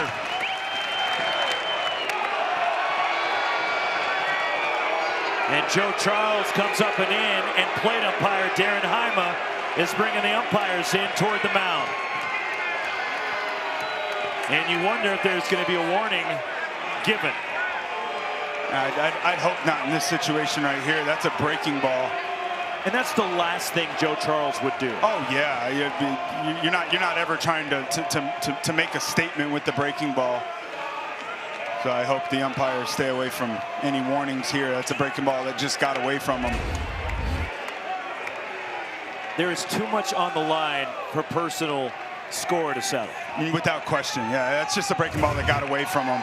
By no means is he trying to hit Arquette there. Arquette has walked, scored a run, and a flyout. He is 0 for 1. But Trent Carraway, a grand slam, his 12th home run of the season. Trent Carraway had 6 home runs the entire regular season. And he has 6 in the NCAA tournament. Man, oh man, he is hot. 5 home runs in the regional. Arquette, liner to center. And the hits just keep on coming for the Beavers. And speaking of hits, Trent Carraway got all of it.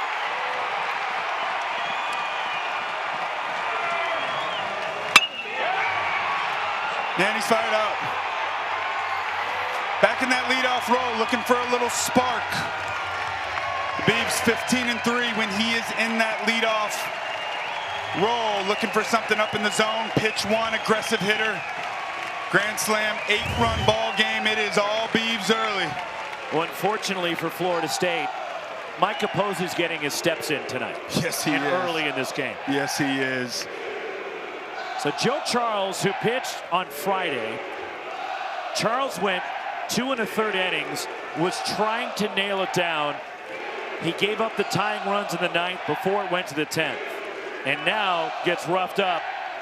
And the 4th pitcher for Florida State coming in, and we're only in the bottom of the 3rd. And it's been the bullpen. Throughout the season, Florida State needed to step up. You think about postseason baseball. Bullpen ends up playing a big key, pitching depth. But man, these Beavers, they're incredibly hot. 8-run lead.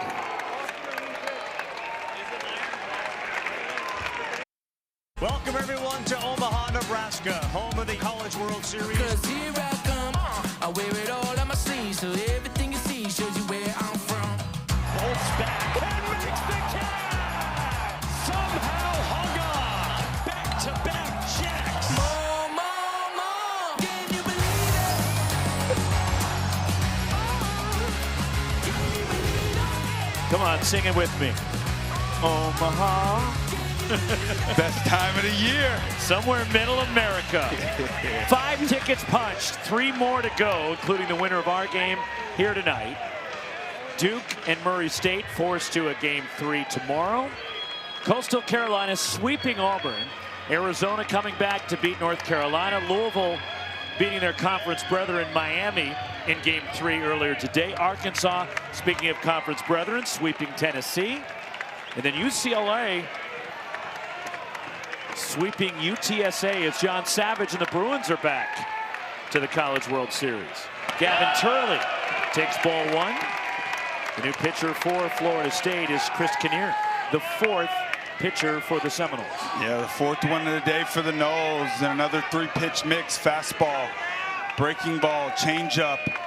Really good stuff. Walks are elevated. Got to be in the zone. High drive to center. Back it up, Max Williams at the track. Gone!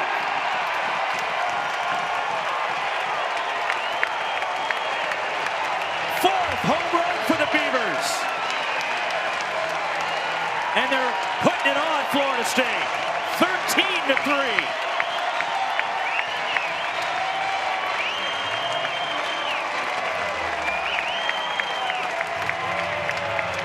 The all-time home run leader in Oregon State history adds to his total. Big time pop. 13 runs scored today, 10 of them via the big fly. No home runs coming into this game for Oregon State. And now 4 in a season total of 102. They're clicking. They've homered for the cycle in the first 3 innings. Solo, 2-run, 3-run, and a slam. In just 3 innings. 19th for Turley this season, 52nd of his career. A 7-run first, 6 more here in the 3rd.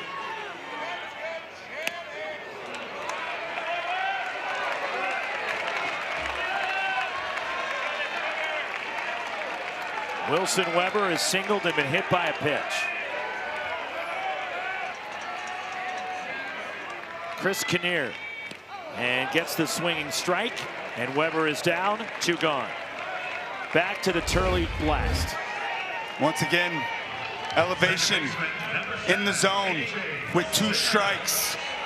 And you can't leave it there for Mr. Gavin Turley. 19 home runs on the season. Career home run leader, career RBI leader here in Oregon State. You think about all the great ones that has played here. And a big blow to the Noles right there, down 10. 9th batter of the 3rd, A.J. Singer looks at a strike. Also, Turley has the program record for the most homers in the postseason. That is his 8th career. RBI in the 1st for Singer. He is 0 for 2, has scored a run. But his hustle kept difference. Florida State from turning a double play and open the floodgates for that 7-run first. Yeah, it's so crazy how one simple play in a ball game can just flip the script for everything. Fouled away by Singer. You get to postseason baseball, and every pitch and every play is just magnified by so much. And you get opportunities, and you don't take advantage of them. Credit Singer getting down the line. Not a routine double play ball by any means, but just that simple play right there really flipped the script on the Noles so far.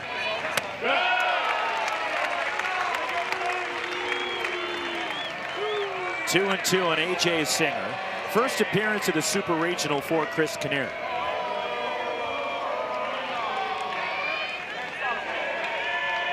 And it comes in. Tomahawk to right, playable over and in is Gage Harrelson. And he makes the grab, side retired. The Beavs send 9 to the plate. They score 6. It is all Oregon State in game 3. And the big man in the 3-hole, Gavin Turley. That's Trent Caraway right there, driving it out to deep left center field. And there's the big man, Gavin Turley, driving it out to deep center field. 10-run lead for the Beavs.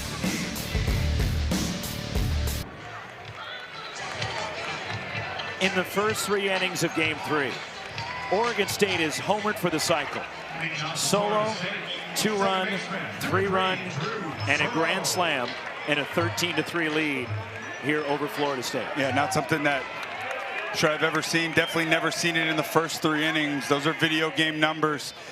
Man, and these Beavers, they are clicking on all cylinders. 6, 7, and 8 for Florida State. Drew Faroux, Hunter Carnes, Jackson West against Eric Segura. A 10-run lead to work with. And it's 2-0 on Faroux, who flew out in the first inning. And if you're the Seminoles here, you're just trying to see as many pitches as you can here. Maybe you're taking a strike, trying to tax the pitcher's arms, down 10 runs. 18 outs to go for the Noles.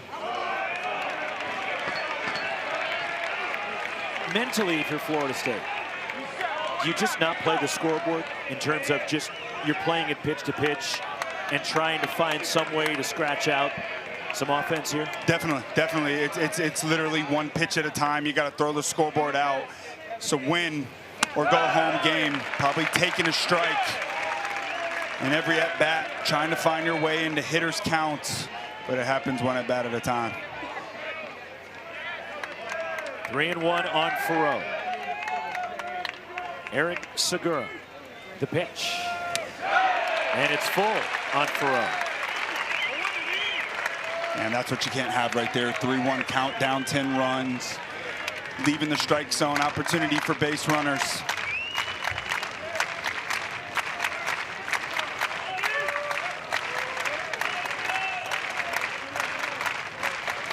Payoff pitch to Faroux. And a leadoff walk and a start for Florida State as we go to the studio in Dari.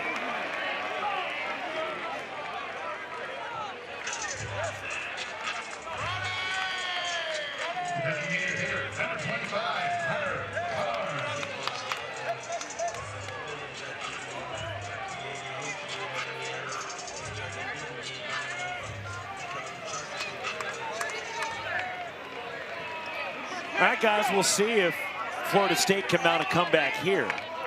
Runner at first, leadoff walk, Faroux aboard for Hunter Carnes. The fly out his first time up, and it's ball 1.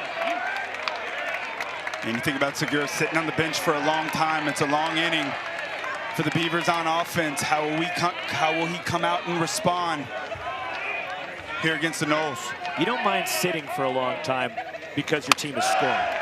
There's a strike. Yeah, definitely. Without question, but he had a nice inning last inning.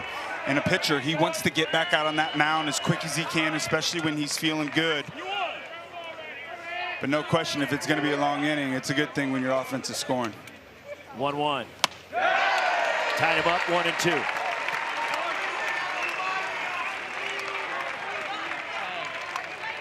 Now, while your team is scoring 6 runs, just move around in the dugout. Yeah, right. I'm good down here. Keep scoring, guys. I'm good. 1-2. There's a ball grounded foul over near the Beavers dugout.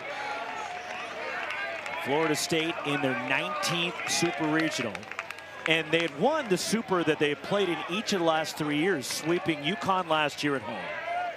They swept LSU in 2017. They swept Sam Houston State a couple of years prior to LSU.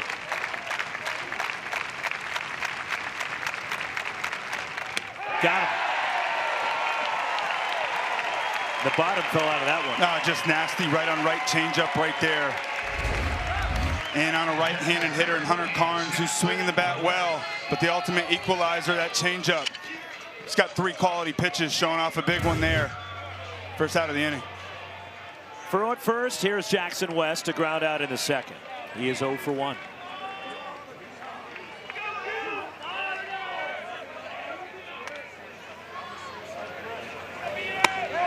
And that's a strike. Jackson West didn't agree.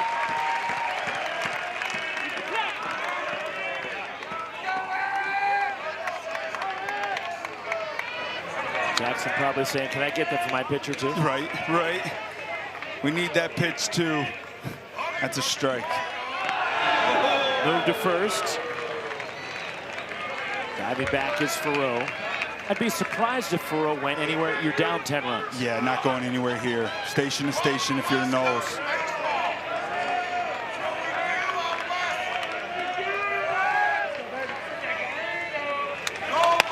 Check swing. No on appeal. Oof.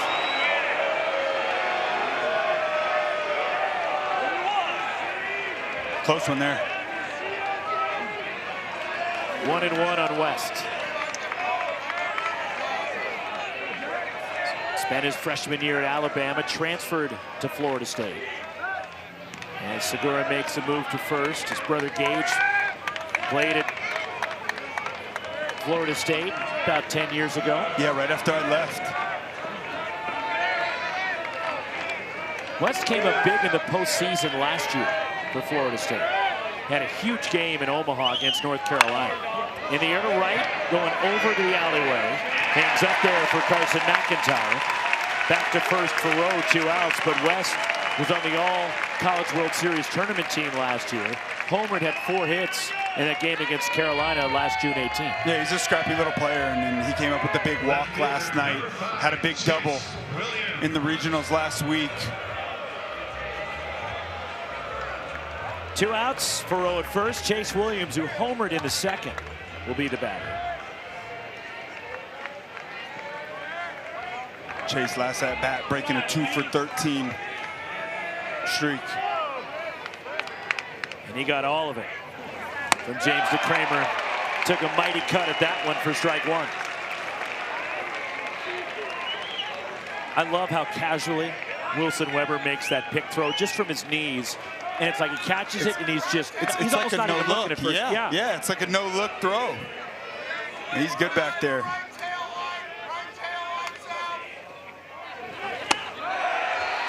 Nibbles to the outside corner.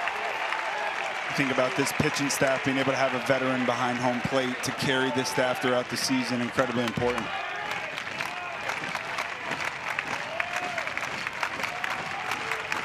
Oh, 2 on Chase Williams.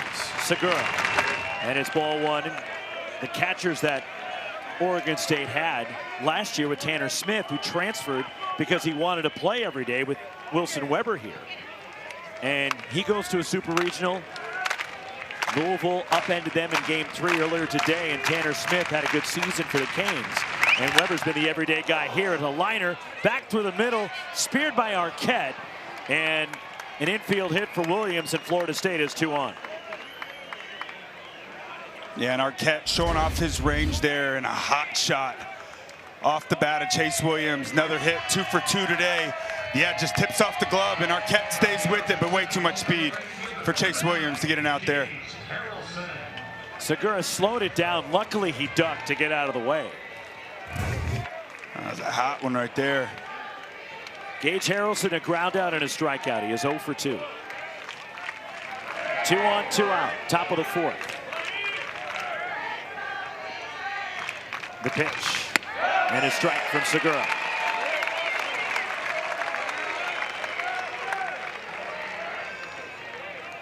Seven hits now for Florida State.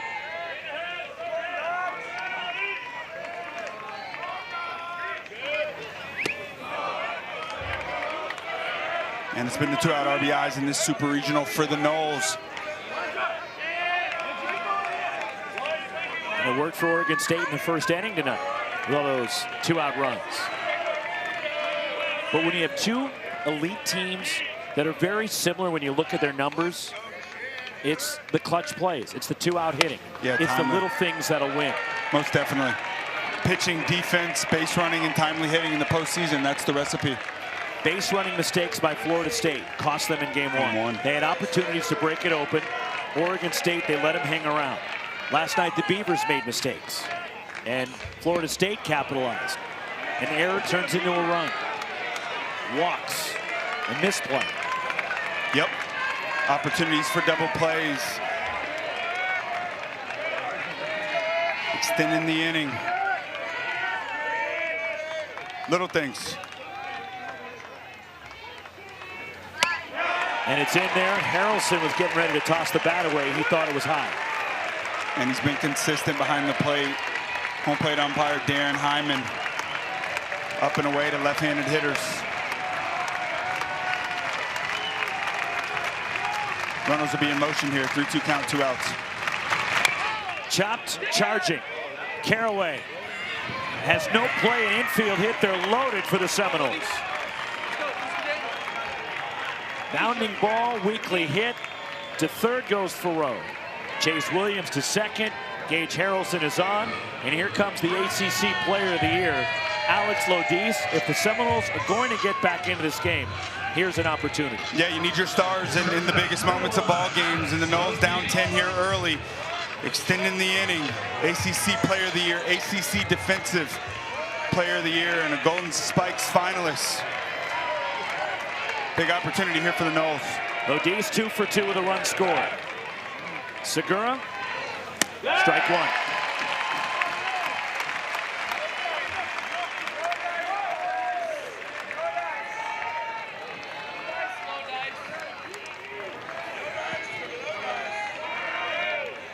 Lodis 6 for 10 this year with the bases full. Ground ball, Trent Caraway at third. Tries to tag the runner going by, and he missed him. And a run for Florida State as Caraway lunged at Chase Williams, but he's safe at third base. And it's 13-4 Beavers. Man, and the Noles catch a big break here on a chopped ground ball. Trent Caraway, you got 2 outs, bases loaded. You want to just go ahead and get this out at first base, and he thinks he has the opportunity to tag Chase Williams, but an incredible acrobatic job to avoid the tag. Noles get another 2-out RBI and extend this inning. And they're loaded for Max Williams, who homered in the first. You're an infielder. On a play like that, I get it. You see the runner coming at you if you're Caraway, but there's 2 outs. Are you just trying to make the play at first base? Yeah, you just went outs right away. That ball's hit. You're telling yourself, hey, I'm throwing this ball to first base. He does have time to get it there. Thought he had an easy out, distracted him. No cigar. Max Williams, a double play ball in the third. 1 for 2. Bases full for the Noles. Fouled off, strike one.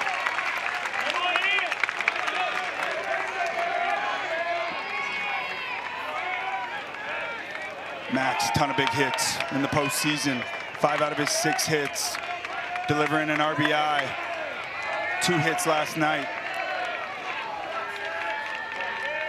1 strike pitch. Good breaking ball that locked up Max Williams. 0-2 on the Florida State center fielder.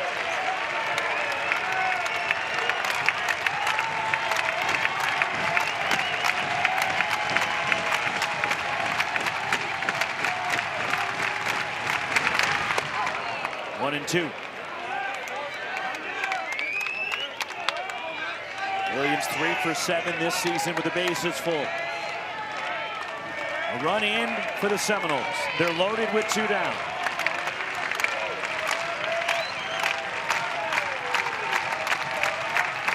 The 1-2. Swing and a miss. Struck him out. Up and out of the zone with a fastball. Florida State leaves them loaded. They get a run. 13-4 Oregon State.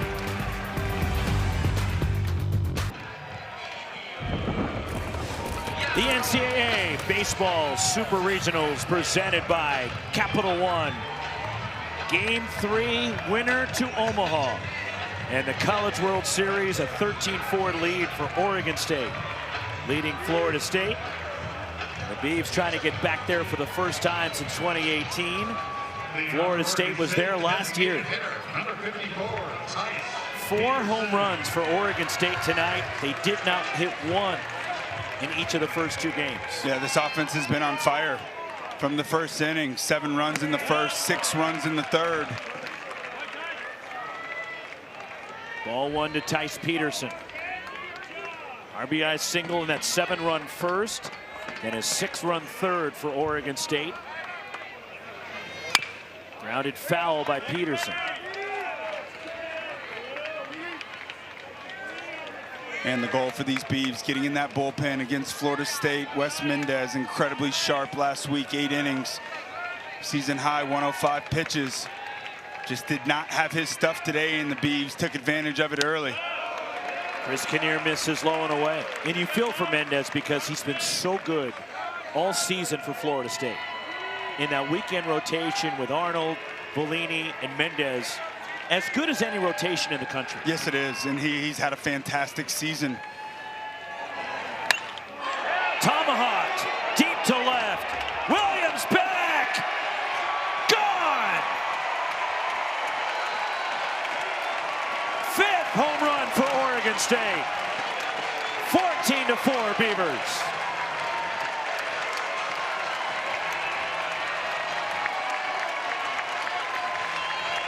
Third of the postseason for Tice Peterson. He had 2 the entire regular season. And that's exactly what you want out of your guy, Tice Peterson. Been swinging a hot bat as of late. Really got it going last week in the regionals. And the 5th home run for the Beavs. Once again, up in the zone. They are taking advantage. Now it's Jacob Craig who scored 2 runs. RBI single and a walk. That drops in there for a strike.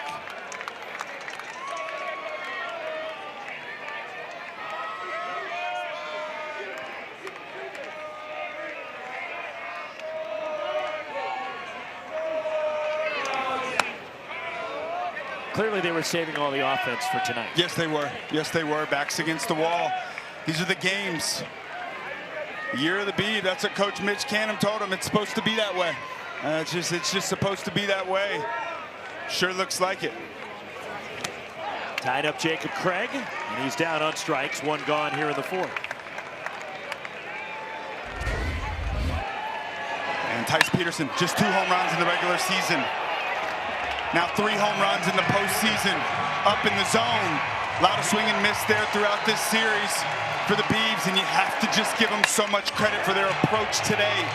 Florida State missing up in the zone consistently. The way to attack pitches up in the zone, you're thinking tomahawk. You're thinking about being on top, hitting the ball on the ground, and you get home run results from that. 5 home runs today. Cannon Reeder, 3-run shot in the first, lays one down, out behind the plate. Jackson West gets him at first. 2 outs. And you think about a 10-run ball game, and not oftentimes you see bunts, but this is the postseason. If they're going to give you a hit, you will try to take it. There's no letting up in the postseason. And you see Kyle Fisher playing way back there. Ball's just bunted off the end of the bat, and a nice job behind home plate jumping out there by Jackson West. The umpires are getting together here, and not sure what this is all about, as our plate umpire, Darren Hyma, who is our crew chief, summoned the crew in front of the plate.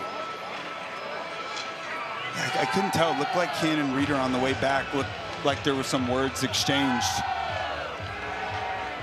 with him and Jackson West.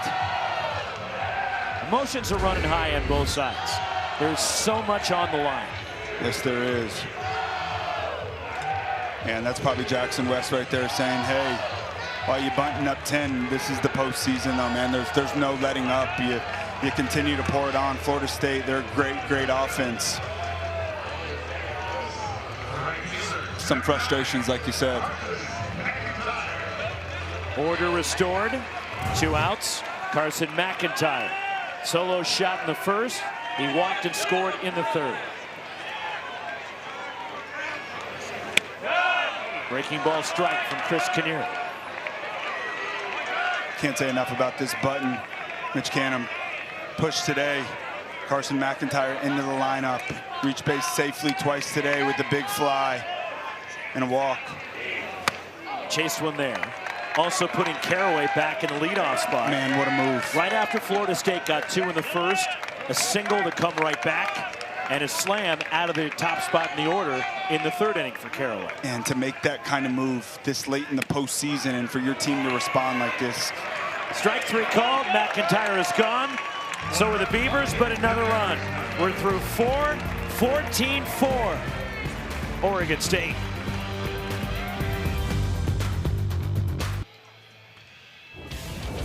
Tonight's Capital One rewarding performance. The onslaught for the Beavers offense and the big fly. Yeah, a ton of home runs today, 5 of them. Mistakes up in the zone. This team back against the wall. Trip to Omaha on the line. No home runs coming into this game.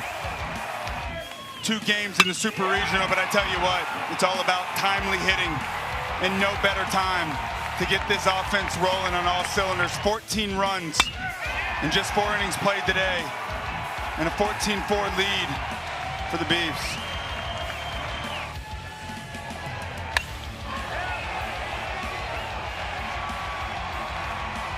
Five home runs for Oregon State in the first 4 innings tonight, and a 10-run lead. Keep in mind, there is no 10-run rule in the NCAA tournament, which you have in the regular season. Middle third of the order for the Noles: Miles Bailey, Cal Fisher, Drew Farrow, and it's ball 1 to Bailey.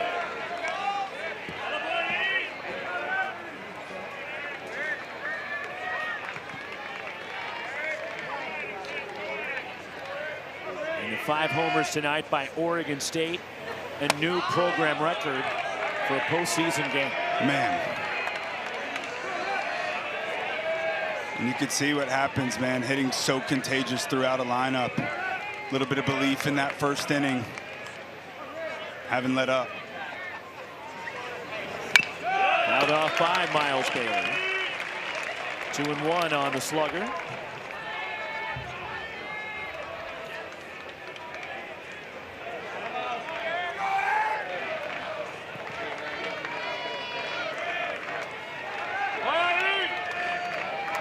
Eric Segura, after James DeCramer started for Oregon State, and a swing and a miss evens the count.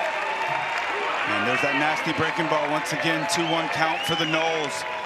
Leaving the strike zone. Segura just showing off. A big time arsenal. Overshift on defensively. Segura delivers, and it's ball 3. By the way, see the Pac-12 logo there? Friends are back. They're back. Double stack. Loaded up. It's a big night. It's a big night. It's game 3. They're ready to go. 2 hours, too. Just the 4th inning. Excuse me, the 5th inning. Bailey draws a walk as Segura missed with a backdoor breaking ball.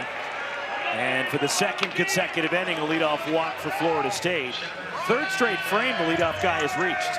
Yeah, and Florida State so far throughout the Super Regional, just 9 of 19 guys have reached base safely to start the inning.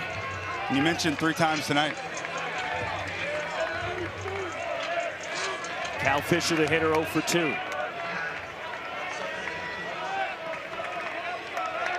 They had the sense that there was going to be a game 3 tonight as they were pacing themselves toward the end of game 2. We saw the water back there behind the plate. I think we're going to see the highest beer tower so far tonight.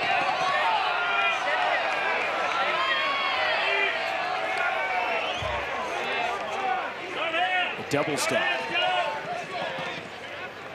And now Rich Dorman will make a mound visit. But you also have the Pac-12 logo right near our adult beverages that have been finished by our friends.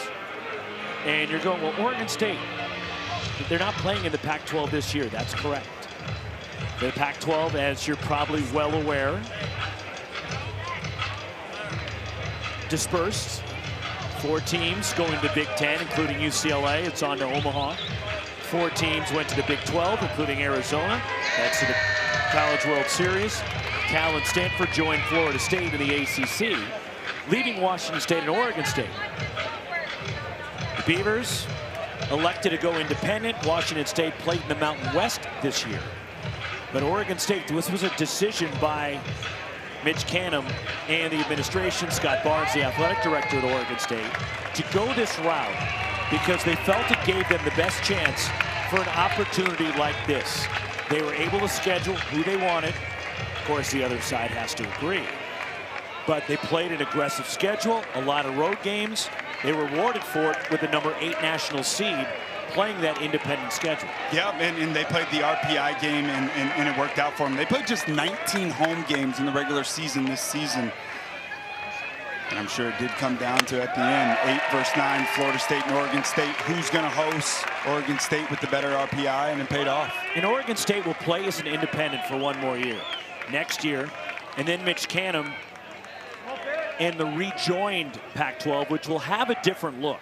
In 26-27, that one goes to the backstop, and Bailey scoots up to second base. Washington State and Oregon State will be joined in the Pac-12. So far, San Diego State, Fresno State both have baseball. Gonzaga is coming to the Pac-12. They don't have a football program. The Pac-12 still needs to get at least one more football program in, as Fisher laid on a fastball. But their commissioner, Teresa Gould, has been doing a phenomenal job of rebuilding this league. Schools like Boise State, Colorado State, Utah State will be a part of it.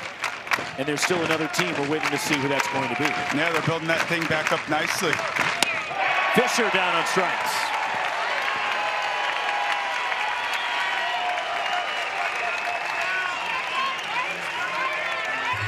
One gone, Drew Farrell coming up. And here's what Oregon State has had to do this year. When you look at all the miles they traveled, they went to Honolulu for a series, played Iowa in Iowa, played Nebraska on the road, played Oregon down the road. That was the closest road games that they had. They went down to Arizona and Texas for some tournaments early, where they got some good competition, had a win, for example, against Virginia. But a heavy laden schedule from West Coast teams, primarily some big West schools. They played Irvine, Fullerton, Long Beach State, Cal Poly, who was an NCAA tournament team. They scheduled as aggressively as they could and had some unique experiences along the way. Oh boy, did they ever. Trip to Nebraska. Where they were stranded at the airport. At the airport. And the workers. So there was a long line, only one shop was open for them to get food when they were at that airport after a lengthy delay. And there was only 2 workers at this fast food place. And there's a long line of beavers lining up. They all want to get their sandwiches or whatever they were getting. And literally they watched a verbal spout between the 2 co-workers at this restaurant at the airport. It wasn't really a restaurant, it was just a fast food place. And one of them quit right in front of Oregon State. No more food for anybody. And Mitch Canham's begging this, hey, come on, please come back. Not now. Please, we just need your help. And it's ball 4, and Farrell draws a walk.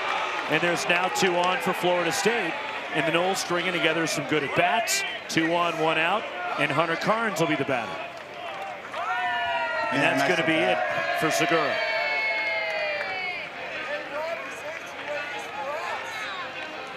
They traveled nearly the circumference of the earth this season. 20 true road games, another 15 neutral site games, and the home record, which includes the action so far this weekend and last weekend. Yeah, and you think about all that travel and the ability for these guys to have to stick together, long bus rides, sitting in airports for a long time. You know, I can't help but think back to my minor league days, and you get to the big leagues, and there's a point where you almost look back at the minor leagues and you miss it from that family bonding experience of just pushing each other forward, all those tough times and long nights. That's what sticks out to you, and you always remember. Mitch Canham thought it helped this team bond and bring them together with what they went through. New pitcher, as Segura exits. 14-4 Beavers in the 5th.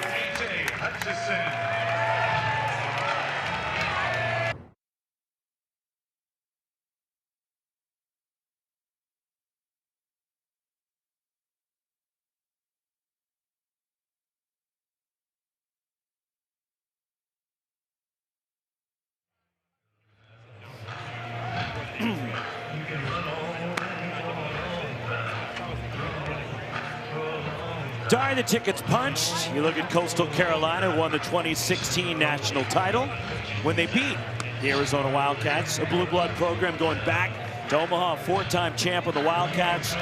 Dan McDonnell of Louisville heading back to Omaha. Arkansas, John Savage has a national title. The Bruins are heading to the College World Series. A.J. Hutchison takes over. 2 on, 1 out. Second appearance this weekend for Hutchison. Yeah, submarine guy. Comes from behind, a right-handed hitter. Frisbee slider, meaning it's extremely lateral. Runs across the entire zone. He'll mix in a changeup to left-handed hitters. He'll also come up top, and you'll see 94 against lefties. Strike one to Hunter Carnes. Just an incredibly tough matchup for right-handed hitters. The ball's coming from back behind you. You almost have to turn toward the shortstop to be able to pick it up. A lot of ground balls from guys like this. One strike pitch. That one runs inside with Carnes backing away. Hutchison went an inning and 2/3 on Friday, giving up a run with a couple of strikeouts, 2 hits allowed. James DeCramer started, 2 1/3 from Segura, and now Hutchison. That runs away. It's a constant yo-yo with right-handed hitters against these side armors. It starts from behind you, so you're looking for the ball to start at you. What makes it tough is when they're able to command the inner half of the plate, the right-handed hitters. Fouled away by Carnes. 0 for 2, a fly out and a strikeout for the freshman DHing tonight. An incredibly important at bat here with 2 lefties. 3 lefties back behind him in West and Williams and Harrelson. Got the righty up here in Carnes. That's why Hutchinson's in this ball game. Line drive center and a base hit for Carnes. They're going to hold the runner Miles Bailey at third as Cannon Reeder fires it in, and they're loaded for Florida State. The Noles are not going away. Yeah, there's no fight in this ball club right here. Continuing to push forward. That's a ball right there as well. Miles Bailey could have scored on, but down 10, no need to make any close plays at the plate. You got the bases loaded with the lefty coming up to bat. Jackson West 0 for 2. Ground out and a fly out.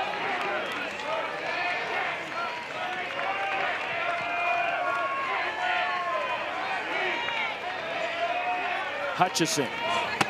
Ball 1. When you think about it from a left-hander's perspective, he's got a clear view.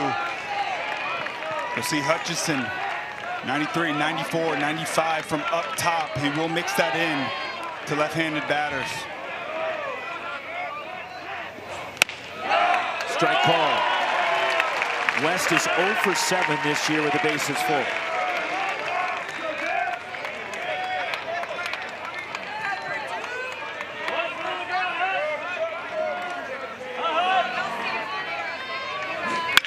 Line drive out to left center.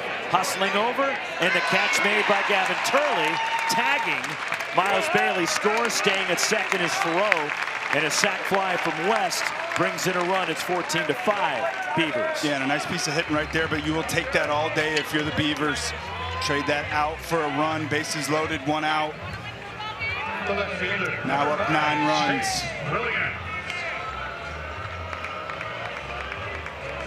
2 on, 2 out. Chase Williams is 2 for 2 tonight. Homered and singled. After a rough first couple of games at the plate, he looks dialed in tonight. Yes, he does, and this is a dynamic part of this lineup. Noles, opportunities, not a ton left in the middle of this ball game. They need to cash in on every opportunity they can if they want to hang in. So far, the Noles have stranded 22 runners in this Super Regional, including 5 already tonight. And they have struck out 34 times in the first 2+ games. Yeah, it's rough. And we talked to Link Jarrett before the game yesterday, and speaking about game 1, he said we had many opportunities to put that game away. We just could not cash them in. The pitch on the ground, into right. Chase Williams, a base hit. They're going to hold the runner. Drew Farrow at third is charging it. Carson McIntyre rifles it in, and they're loaded again. Top of the order coming, and Gage Harrelson. And Noles just continuing to fight and fight. 2-strike hitting right there for Chase Williams. Short swing right to the baseball. Once again, you hold them there. 2 outs, you're never afraid to make the last out at home plate, but when you're down 9 runs, middle of a ball game, you do hold them up here. Top of the order, and a lefty against Hutchison. Williams now 3 for 3. Strike 1 to Gage Harrelson.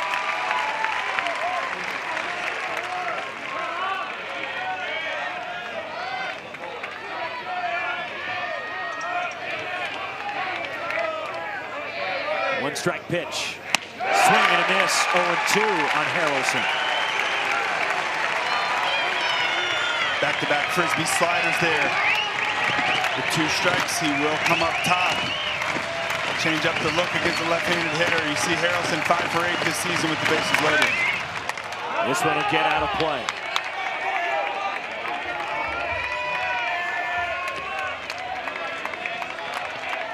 Florida State has scored at least 1 run in each or 4 of the first 5 innings tonight.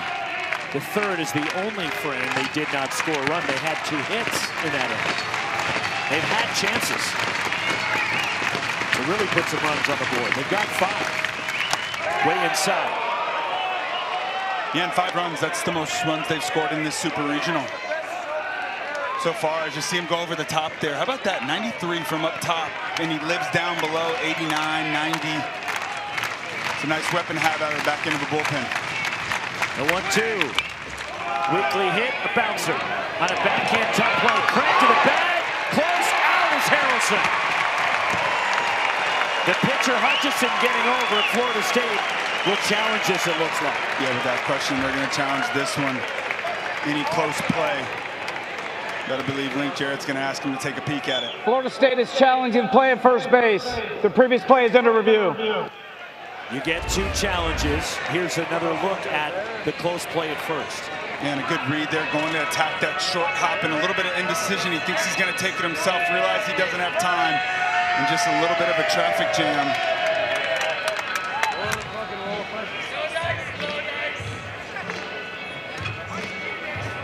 Hard to tell from that angle. Yeah, I can't see anything. But the other thing, Devin, if he runs through the bag, it's faster. Could be a different outcome. Yes, it's definitely faster to run through the bag.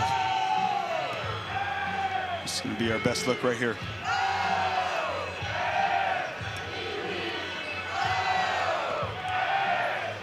Oh, man. I think he's safe. Looks like he beat it. I think because you look at the steps, and the timing was thrown off for A.J. Hutchison coming over. Yep. That little bit of indecision threw off his timing. He started to chop his feet. Then his feet were a little bit out of order. And Harrelson looks like he does just get in there in time. And keep in mind that orange bag on the outside is for the runner. The white bag is for the defender on plays at first base.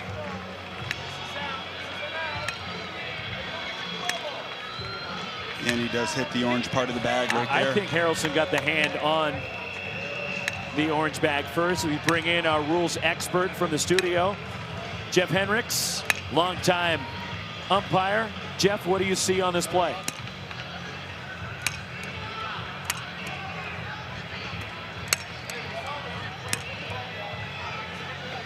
Having some technical difficulties with Jeff.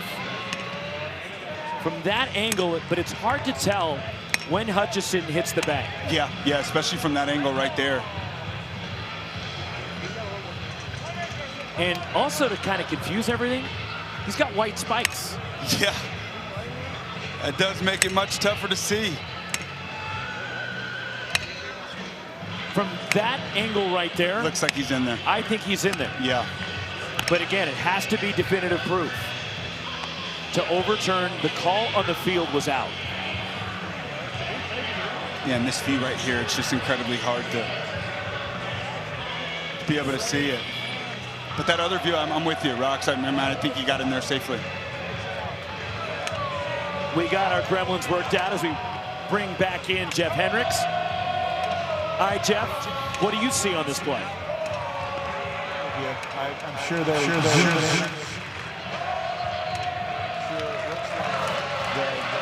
batter runner's hand.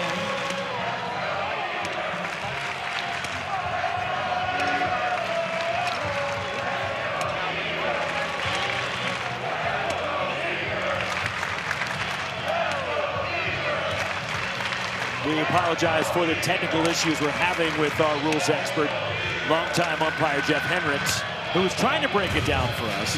But what I gathered, Devin, was we saw the same thing. Yeah. Looks like Harrelson's hand got in just in time. A little bit of hesitation. And Florida State challenged the call at first base. After review, the call in the field is overturned. Runner is safe. Florida State retains 2 challenges. So the call is overturned, and the video evidence, to me, showed that the hand got in first from Harrelson, but the timing was off. That's what caused it for Oregon State, why Harrelson was able to reach. Yeah, and just a little bit of indecision. A great decision initially to go attack that ground ball. But the speed of Harrelson, Craig realized he did not have time to take the ball to the bag himself. The flip, feet were messed up, and the inning was extended. I still think he should have run through the base, but that's a whole nother conversation. Without question. Alex Lodis, Hutchison misses high, a run is in, 14-6 Beavers with the overturned call. And it's an infield hit for Harrelson. And the way Oregon State played it, unfortunately, they played it into a hit. Yes, they did. Lodis 2 for 3. Once again, the star of this Florida State club up with the big opportunity.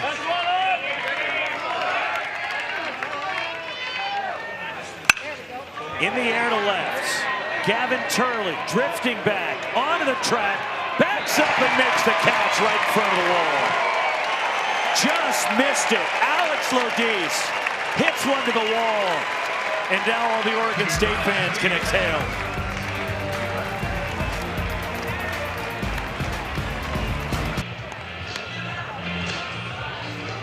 (14-6), Oregon State with the lead. The big inning for the Beavers. They've hit 5 home runs. Program record for an NCAA tournament game. A 7-run first and a 6-run third. Florida State not going away.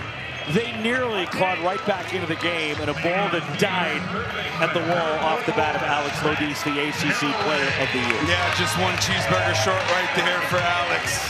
Gave it a run, but stayed in the yard. And Hutchison found a way to get out of that inning. Top of the order, Trent Caraway, Iva Arquette, Gavin Turley against Kinnear, and a called strike from Chris Kinnear. And Turley perfect on the day.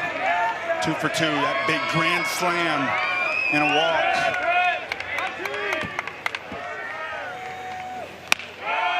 One ball, 1 strike on Caraway.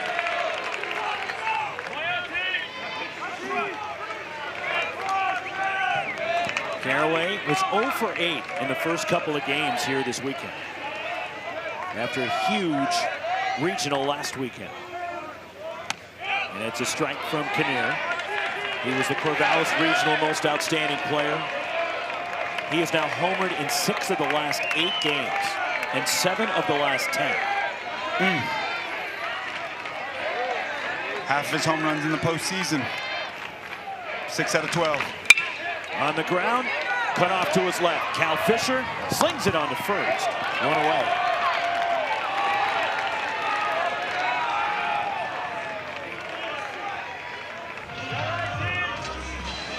The Men's College World Series returns to Omaha. The action begins next Friday, June 13th at 2 Eastern, live on ESPN. For more information on the 2025 Men's College World Series, go to NCAA.com, the official online home for all 90 NCAA championships. Called strike to Iva Arquette. 5 tickets punched, 3 more up for grabs. It's exciting, man. Trip to Omaha, Nebraska.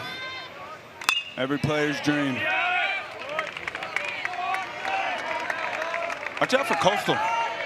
Man, I mean, they are playing some baseball down the stretch. Fantastic year from start to finish. Offensive juggernaut. A lot of young arms last year in that Clemson Regional. returned, stepped up big time this year. Gets past the sliding Alex Lodis, and that skips into left for Iva Arquette with his second hit tonight. Looked like some indecision. Lodis wasn't comfortable going after it. Yeah, without question, in the second you have indecision, you got to just hope your body takes over and tells you to go. And you see here, sharply hit. He's not sure, he freezes. Do I drop step or do I go get it? The second you're indecisive, you run yourself into no man's land in between hop. And Arquette rewarded with the single. He's aboard for Turley. He's got a home run tonight. His 52nd career blast. And it's ball one. Yeah, but for Coastal Carolina to go to the Plains and sweep a super regional from Auburn. Man, number 4 overall seed. Rowdy environment. It's those hot teams, right? When you think about Coastal Carolina, the run they made. In the air to right, going back is Harrelson at the track, and he makes the catch halfway onto the warning track. Just falls shy of the right field bleachers. 2 gone, Arquette back to first. And again, the ticket's punched. In Arkansas, the highest seed left at 3, considering the top 2 seeds were bounced last weekend. Yeah. How about the Louisville Cards too, Rox? I mean, they didn't even make a regional last season, and that job that Coach Dan McDonnell did turning that program around. A juggernaut in the ACC ever since they've joined. What a response by them this year. Old strike to Wilson Weber, and then UCLA, for example. A young team that took their lumps for John Savage last year. They had 9 Pac-12 wins a year ago. UCLA didn't even qualify for the Pac-12 tournament in Scottsdale. As the top 9 teams went, they were left out.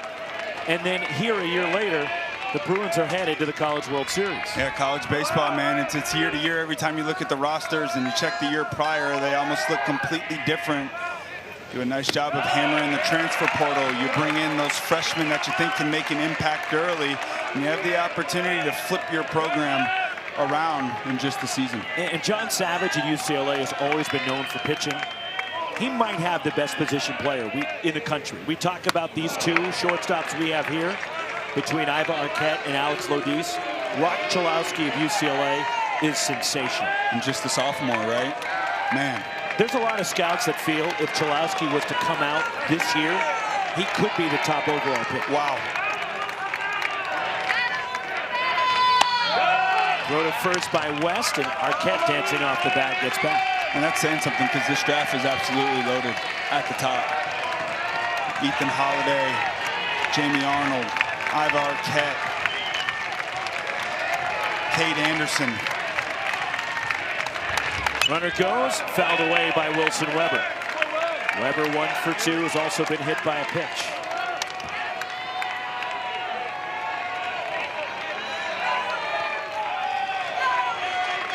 And 3-2, 2 outs. Arquette's just going to be off on the pitch. Here it comes. Swing and a miss, struck him out.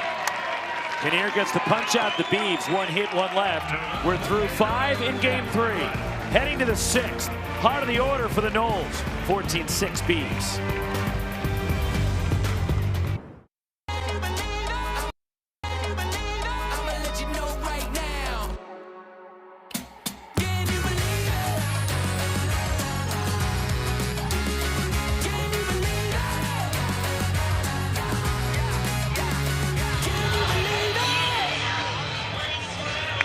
Oregon State flexing their muscle as we go to the 6th. The Beavers have hit 5 home runs and a 14-6 lead in this game 3 against Florida State.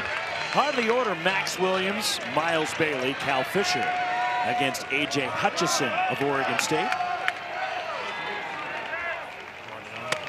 And it's ball 1 to Max Williams, a 2-run homer back in the 1st. Yeah, and the Noles with just 12 outs left. Offensively, every pitch matters for these Noles. Late in ball games, Florida State, they've been known to start taking a strike as outs are begin to become at a minimum. That one turned around and Max Williams a sharp single. Florida State has more hits now. 12-11, they're out hitting Oregon State. And it's been those big flies, right? The big 5 home runs, 11 of 14 runs scored for Oregon State. But Max Williams continuing to swing that hot bat. 2 hits yesterday and a sharp knock right back up the box here. 2 hits again today. Leadoff base runner, Miles Bailey is 2 for 2, a single, a double. He's also walked and scored a run. And Bailey looks locked in at the plate. Yes, he does. As he gets fooled and it's a strike. Yeah, I think that's a big reason right there, right? Big advantage for left-handed hitters from those right-handed submarine guys. Here's a little wrinkle for you, Miles, 91 right down the chute. It's a better time now for the batters because shadows have fully engulfed the ballpark. And it's 0-2.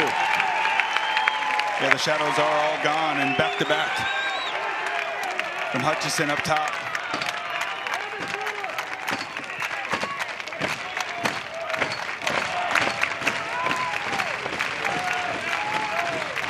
Max Williams at first, Hutchison. And a ball hit in the air right and deep. This one's hit a ton. It is gone.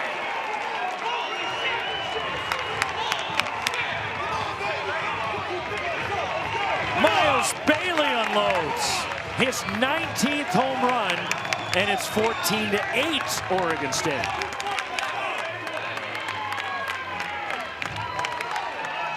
The Noles, they just keep coming.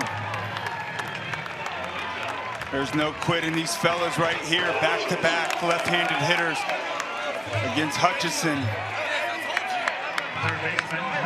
Now 6-run ball game. Noles have scored multiple runs in 3 out of 6 innings and scored at least a run in 5 out of 6. Second homer of the Super Regional for Bailey. Nobody out. Cal Fisher, the batter for the Seminoles. And he's tied up at strike 1. Fisher 0 for 3 has struck out twice. And the scorching pace that Bailey is on here down the stretch. He did have an 8-game hitting streak snapped yesterday. But he's homered now in 7 of the last 9. Backing up on it, A.J. Singer from the outfield grass throws out Fisher. And you try it 3 times to Miles Bailey, a guy that just keeps getting better and better. Right off the bat, he knew it, trying to fire up his boys. Cutting into this Oregon State lead. Over the scoreboard, man, that's big-time power. And a big shot for the Noles. Trying to show some life. Now Drew Farrow for Florida State. And it's ball 1 from Hutchison. Bailey, so he's homered in 7 of the last 9. 8 home runs in the last 9 games for the all-ACC freshman team member. And 19 home runs on the season. 8 of them over the last month plus. Just a freshman, draft-eligible sophomore as well. Farrow backs up. And it's 3-0 now. You had a big lead. You're Mitch Canham. Especially a game of this magnitude, you never feel great until you get the 27th out. But I have to imagine you were feeling pretty good about things. Up 10 runs. It's now a 6-run lead. But until you get that 27th out, that uneasiness for Mitch Canham will not go away. Oh, no, it will not. And Oregon State proved that in the first game. Last out's the hardest out to get in the ball game. Hutchison just trying to give as much length as he can. A lot of left-handed hitters in this Florida State lineup. 3-2. Swing and a miss. Got him.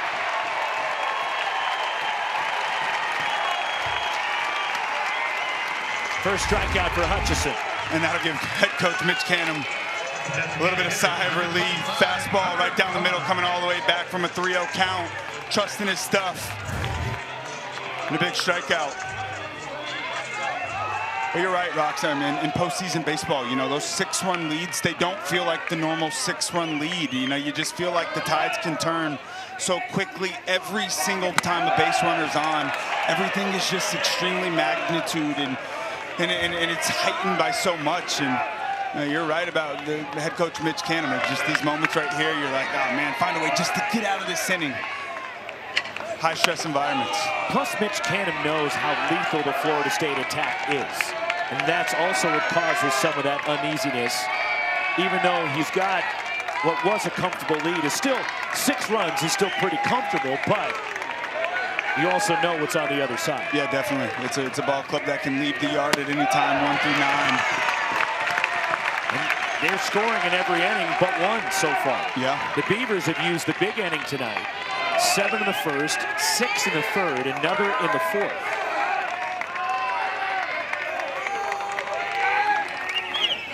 Hunter Carnes past the diving first baseman Jacob Craig into right. And Carnes with a couple of hits.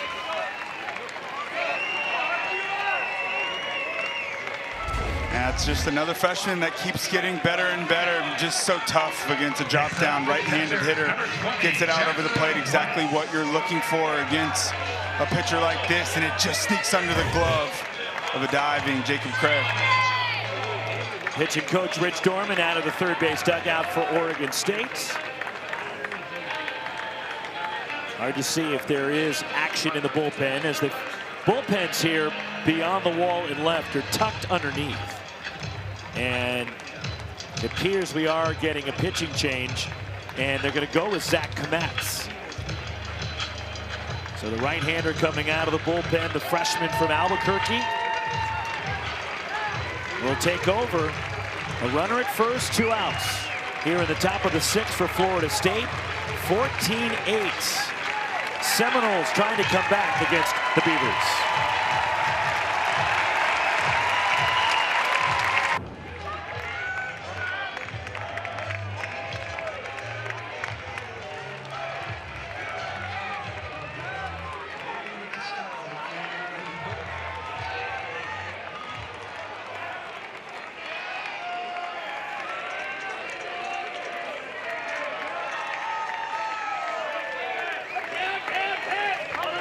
All right, Dari, it's 14-8 Oregon State as the Beavs go to the bullpen again. 2 outs, a runner at first, Jackson west of the plate, and he runs up to bunt and misses for strike 1. The freshman Zach Kamatz on the mound. From Albuquerque, New Mexico, his older brother was a standout the last 3 years for Oregon State. Drafted after last season, the 5th round by Tampa Bay. Yeah, this is another nasty arm out of the bullpen. Grounded at first, Jacob Craig beats west of the bag to retire the side. 2 more for Florida State on the long homer from Miles Bailey. We go to the bottom of the 6th, 14-8 Oregon State.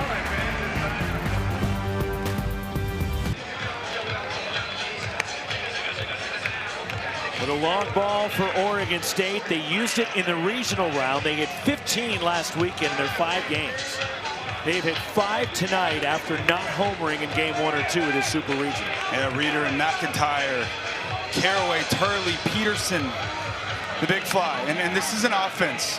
Nearly 40% of their runs all year long have been scored via the home run, and 11 of 14 tonight have been scored via that big fly. And you get to postseason baseball and you think about hitting the long ball. It's important. It's hard to string multiple innings and hits together where you score a ton of runs. You got to be able to leave the park in 1 swing. And boy, oh boy, 5 home runs in a winner-go-home game. Great timing. 5, 6, and 7 for the Beavers in the 6th. A.J. Singer, Tice Peterson, Jacob Craig against Chris Kinnear, has done a nice job out of the bullpen for Florida State. He's gone 2 2/3 with 4 strikeouts. And he's battled and trying to keep Oregon State down and allow the offense to come back. Yes, he has. He's attacked the strike zone. In the air, playable in left. Chase Williams waiting for it to come down. 1 out.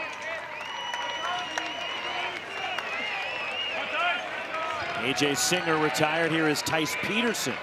He homered in the 4th. 2 for 3 tonight. RBI single in the first inning as well. And he's been showing signs over the last week or so of being a guy that's able to carry the bottom part of this order. It's been big for Oregon State this weekend. In that first game, it was 7, 8, and 9. That really packed a mean punch. So you think about a complete lineup, being able to attach everybody 1 to 9. Tonight, they've showed that off. And the bottom of the order is what rallied against Joe Charles in game 1, fueling that comeback. Peterson, strike called, or rather tipped into the glove of the catcher, West. And it's 1-1 on the Beavers DH, but it was those bottom guys in the order. Craig, who was hitting 9th, had the game-tying hit. What a blessing to have a guy like that, with that kind of power in the 9-hole, up to the 7-hole today. Great adjustment he's made, paying off big dividends in the postseason.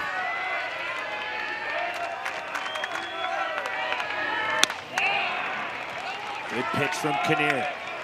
2-2 on Tice Peterson. And the more outs, the more zeros you continue to throw up on that scoreboard. Florida State offense beginning to believe. On appeal, no. And the count is run full on the Beavs DH.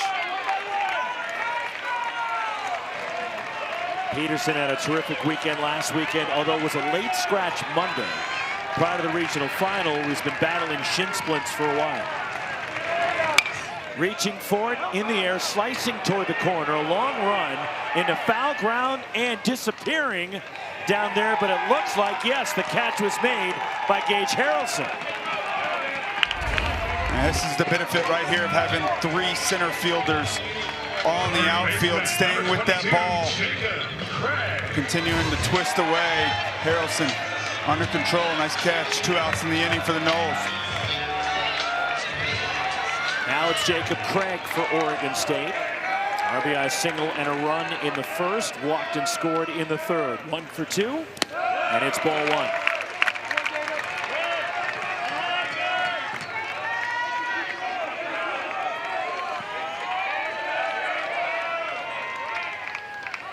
Three and a third for Chris Kinnear. He's thrown 45 pitches. Rather 46 and 47. A leaping catch at second. Drew Farrow robbing Craig of a hit. Timed his leap perfectly. We have a 1-2-3 inning for the first time tonight.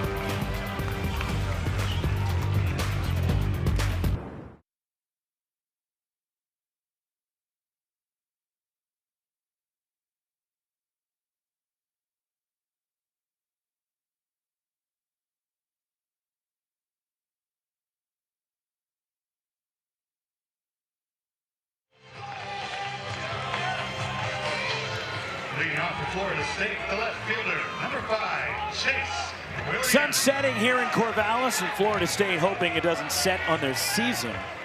We go to the 7th, 14-8 in this winner-take-all game 3. Chase Williams, 3 for 3 with a homer, will lead it off against Zach Kamatz, and strike 1 for the freshman, who's a big power arm out of the bullpen. Man, that's a heavy fastball, and it's a ton of action on that ball as well. Ride up in the zone, a little bit of sink when down, mix in a cutter, slider, ton of swing and miss on his breaking stuff.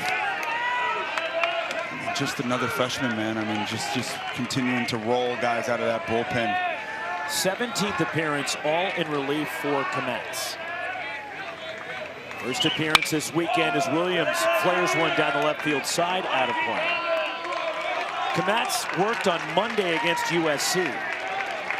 He went 3 shutout innings with 7 strikeouts, throwing a season most 50 pitches against the Trojans. And you see that too, just 7 walks in 23 1/3 innings. More than a strikeout a man.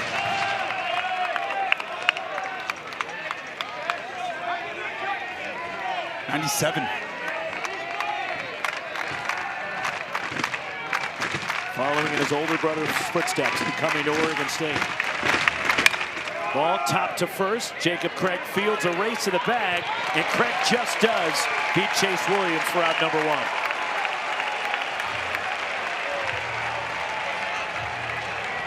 And about as close as it gets right there. Craig doing a nice job right there. But Chase, big time speed, making it close at first base. just in time.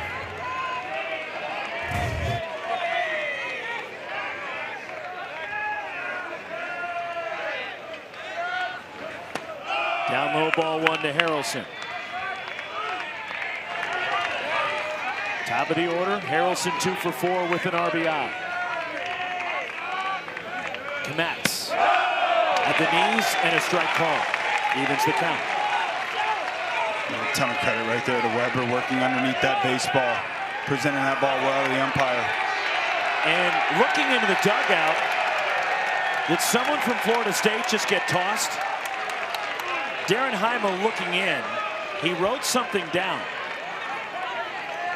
But I don't think there was an ejection. I think it was just a warning into the Florida State dugout. Yeah, Florida State unhappy with that call, barking.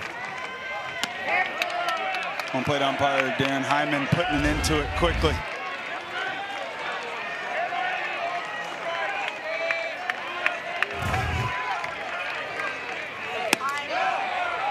That one low.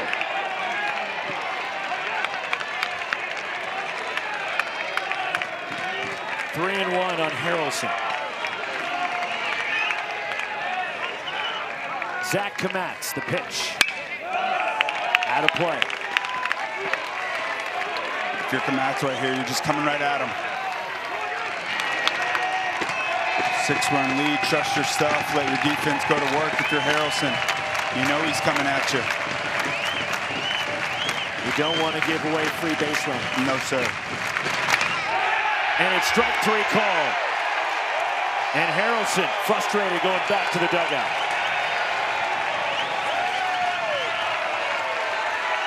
Man. 2 strikes, big arm on the mound. And I tell you what, you get that call, it's gonna be tough to have much success. Credit Weber behind the plate again. That's a tough strike 3 call right there. 97, probably off the plate a bit. But he gets a call. 2 outs. Strike to Alex Lodis.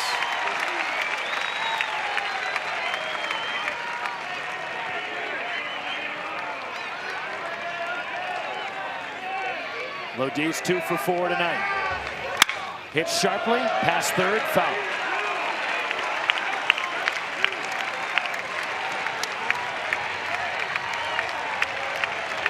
This is another impressive arm run out there by Mitch Cannon. Man, they just keep coming. And this is the team with that kind of bullpen, the depth that you need to make a deep run into the postseason, position yourself to win a national championship.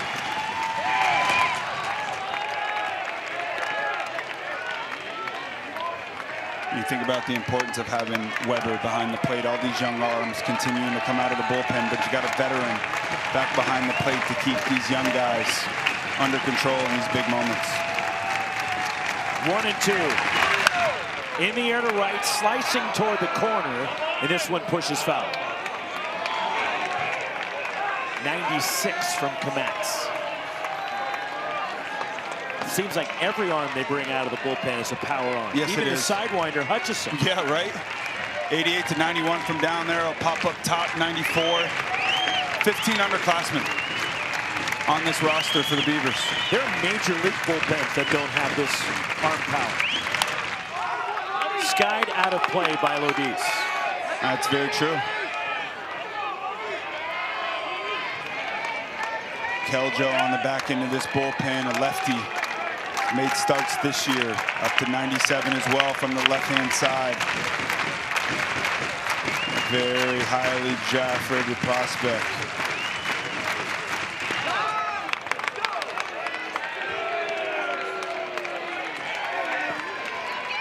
Two and 2. Oregon State, who lost in a super last year at Kentucky. Their bats just went cold at the wrong time against outstanding Kentucky pitching. Lodis reaches for it to stay alive. And a great battle by Lodis. Timing was off early on in this series. Looks like he's settling back in. Seeing a lot of pitches, fouling off those tough pitches. ACC Player of the Year, one of the best players in the entire country. Putting on a battle here trying to fight for his nose. Hit sharply on the ground. Scooped up, A.J. Singer. And Oregon State has their first 1-2-3 inning. Turned in by a pitcher tonight. We're stretching in Corvallis to the bottom of the 7th. The Beavers up 14-8.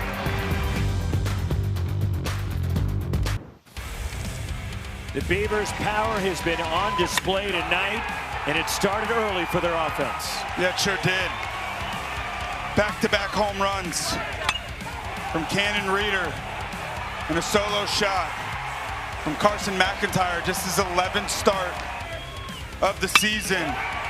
And then Trent Carraway in that leadoff spot again, 19th time this season. How about a grand slam driven deep into left center field?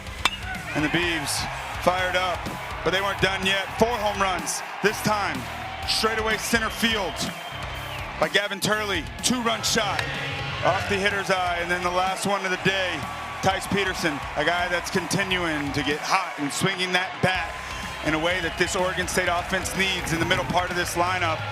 11 of 14 runs today scored on the big fly. So our game track with the Beavs up 14-8. 7-run first, a 6-run third. Program record 5 homers for NCAA tournament game tonight.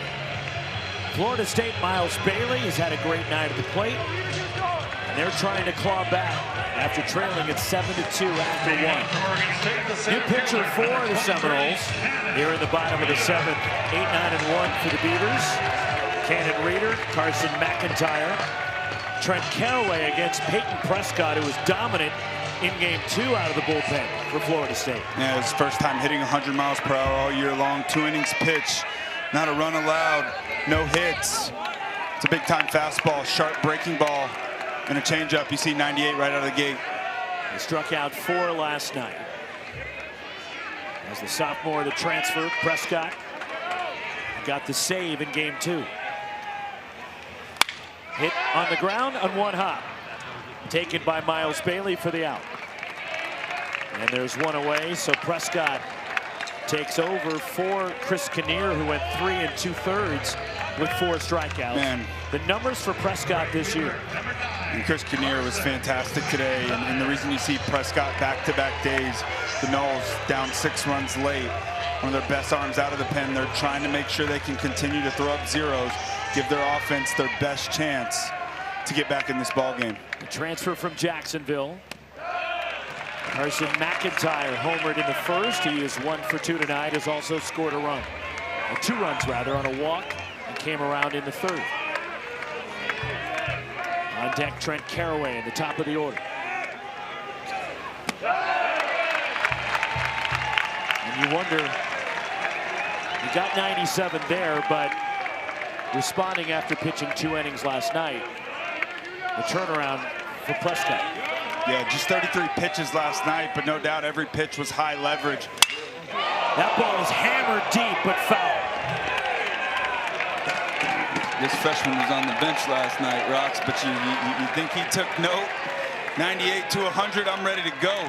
He keeps swinging like he's been swinging tonight. He's not going to be on the bench very much. No, sir. There was that breaking ball in there from Prescott. Great little response there, breaking ball on the outer half of the plate. 2-2 on Carson McIntyre, the redshirt freshman. And that's strike 3 in there for Prescott. And there's 2 gone here in the last of the 7th inning. Back to the top of the order in Carraway. Top of the order for the Beavers and the third baseman, number 44. I mentioned Carraway back in that leadoff spot. Beavs were 15-3 to start the season. When you think about late season adjustments of lineups, incredibly tough to be able to respond to that as a lineup. You come in, you see it, you go, man, everything looks completely different. But we mentioned the family, the travel, the togetherness, next man up mentality. They took upon this challenge. And off to a really good start. Carraway, the grand slam back in the 3rd. Also singled in that 7-run first when Oregon State sent 11 to the plate. He also walked in the 1st inning.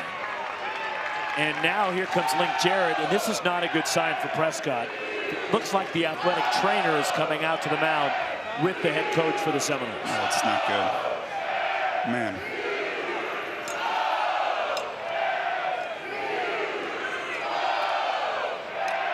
And Prescott looked into the dugout, and when he did, that was a signal something's not right. Yeah. Always a scary sight when a pitcher throws a pitch. Trainer, head coach head right out and is walking off the mound. Terrible to see. Peyton Prescott will have to exit because of the injury, which allows a reliever, whoever comes in for Florida State, as much time as needed to get ready. It's so sad.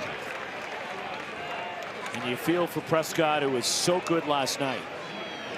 And then trying to bounce back, trying to help his team any way he can with his season on the line for Florida State.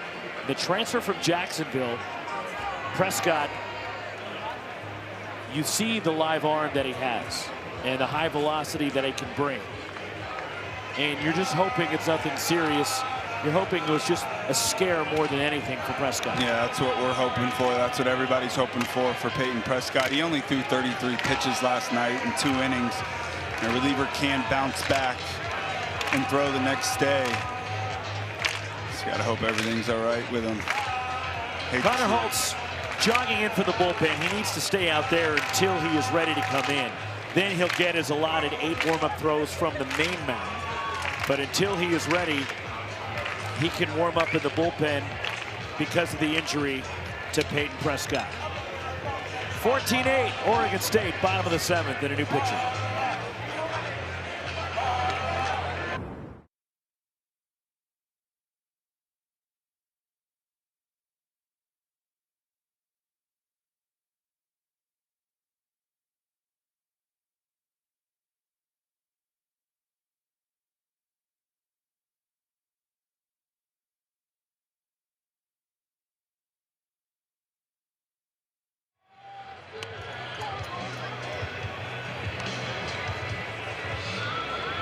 I think they remember 2018 around these parts in that championship series between the Beavs and the Hogs.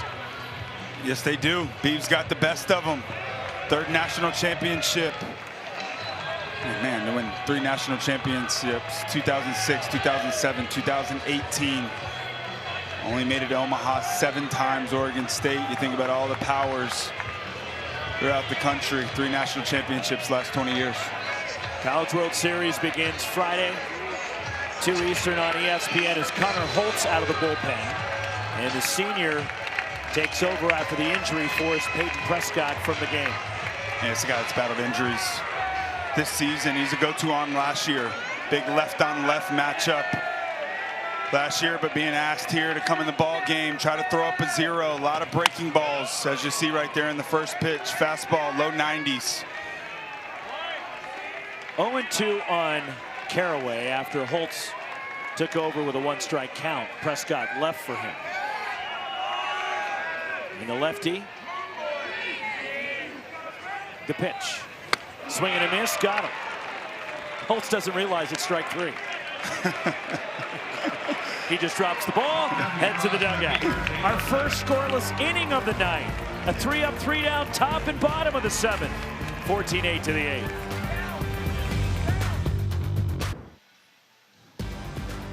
The NCAA Baseball Super Regionals are presented by Capital One. What's in your wallet? To the 8th we go, along with Devin Travis and our ESPN crew. Roxy Bernstein with you, an offensive explosion tonight.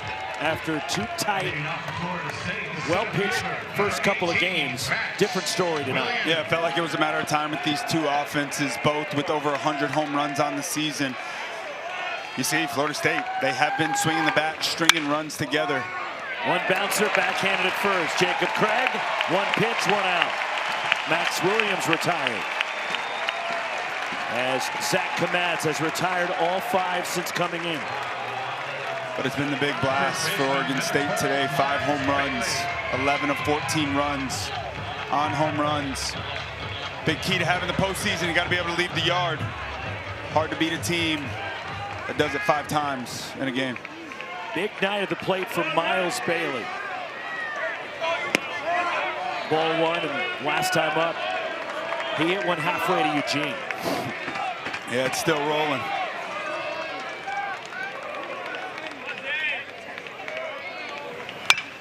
Off the end of the bat, comebacker. Played by Zach Kamatz. Interesting throw to first. It always baffles me. Pitchers, they can pinpoint a ball to the plate, but have so much trouble throwing to a base. You never know what you're going to get with the pitcher. Man. Just find a way to get it done. He did. But you're right. And you got pitchers, man, you hit it back to them, they'll run the ball all the way to first base if they have to. They do not like to make a throw. But 2 quick outs for Kamatz. Strike 1 to Cal Fisher.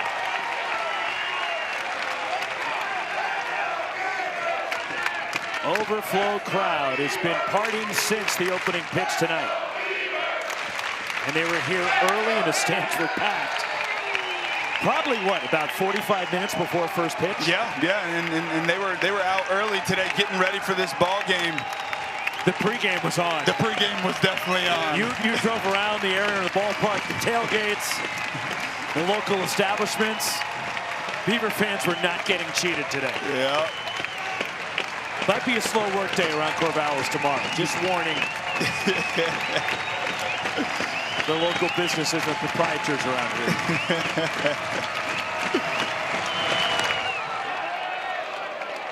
4,380 allegedly in the ballpark. Man. That's what's officially listed. Last night a stadium record 4408. Fisher down swinging. Kamatz. 7 up, 7 down for the freshman. The Beavers are 3 outs from going to Omaha.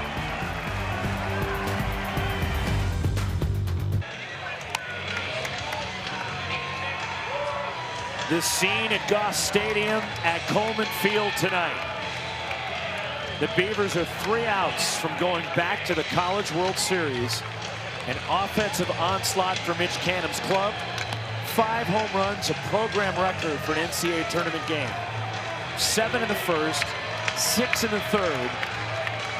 In the year after the Pac-12 breaks up, Oregon State is 3 outs away from making it 3 teams that were in the Pac-12 a year ago at the College World Series. Man, oh man, this is a complete team. Pitching excellent, defense excellent, the bullpen deep. And obviously, as you can see tonight, ton of offense. Iva Arquette to center. Backing up, Max Williams has room. And he makes the catch. 1 gone. And the College World Series tickets that have already been punched. We mentioned the former Pac-12 schools. Chip Hale with Arizona, going back to Omaha. Same with John Savage in UCLA. Coastal Carolina, Louisville, Arkansas. 2 more spots up for grabs. LSU battling West Virginia right now. Game 3 between Duke and Murray State. The ACC trying to get another team to Omaha. The ACC 5 teams to make it to Super Regionals. Called strike to Gavin Turley, who homered back in the 3rd. He's reached in 56 straight games. That is unbelievable.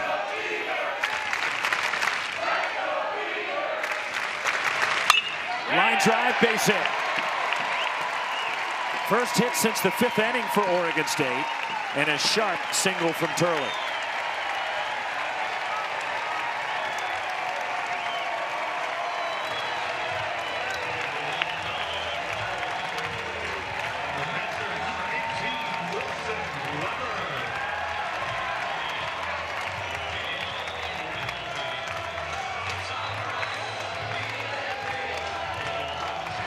Here is Wilson Weber. And the Beavs looking to deliver some kind of knockout blow to the nose.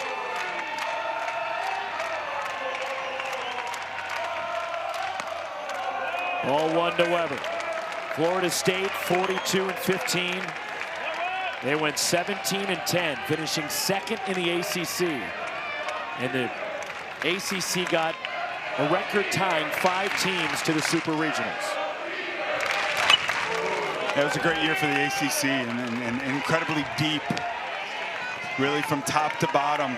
The Noles, one of the best teams in the entire ACC throughout the season, dropped a series late to North Carolina at home. Probably a big reason they were not hosting in the Super Regionals. Went to the ACC tournament, won a game, and then dropped a game to North Carolina again in the ACC tournament. On the ground to third, could be 2. Cal Fisher, the turn, Drew Farrow, double play. Florida State goes around the horn to retire the side, but wait a second, hang on. The Beavers are holding up the party. They may challenge this. Oregon State is challenged to play at first base. The previous play is under review. Challenging the call at first base. And why not, right? Late in the ball game. It's your last opportunity at the plate. Sharply hit ball right there. It was close.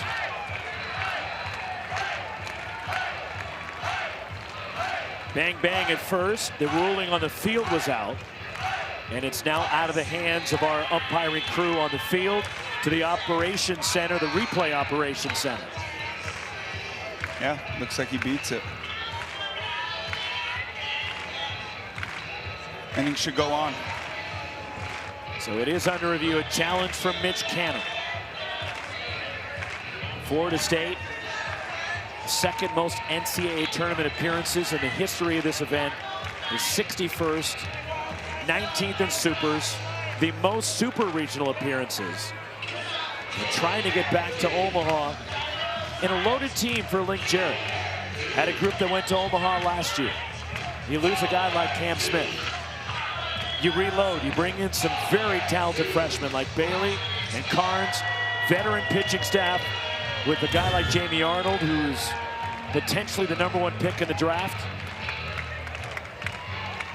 But you never know how it's going to play out when you get to June. Yes, exactly right. This is a loaded ball club. After review, the call on the field is overturned. The runner is safe. Oregon State still has 2 challenges. Call overturned. Turley is out at second for out number 2. And Wilson Weber is aboard, and that'll bring up A.J. Singer for Oregon State. Yeah, a nice job getting down the line right there. You think about what Link Jarrett was able to do 2 years ago. This Florida State club, his first year in Tallahassee, they did not make a regional, and they reloaded last year. He hit the transfer portal incredibly hard. Cam Smith, James Tibbs really stepped up. Marco Dinges. And this year, again, loaded up. First pitch, bouncer to third. Cal Fisher charges, rifles it across to first, side retired. 1 hit, 1 left. We're going to the 9th. 14-8 Oregon State.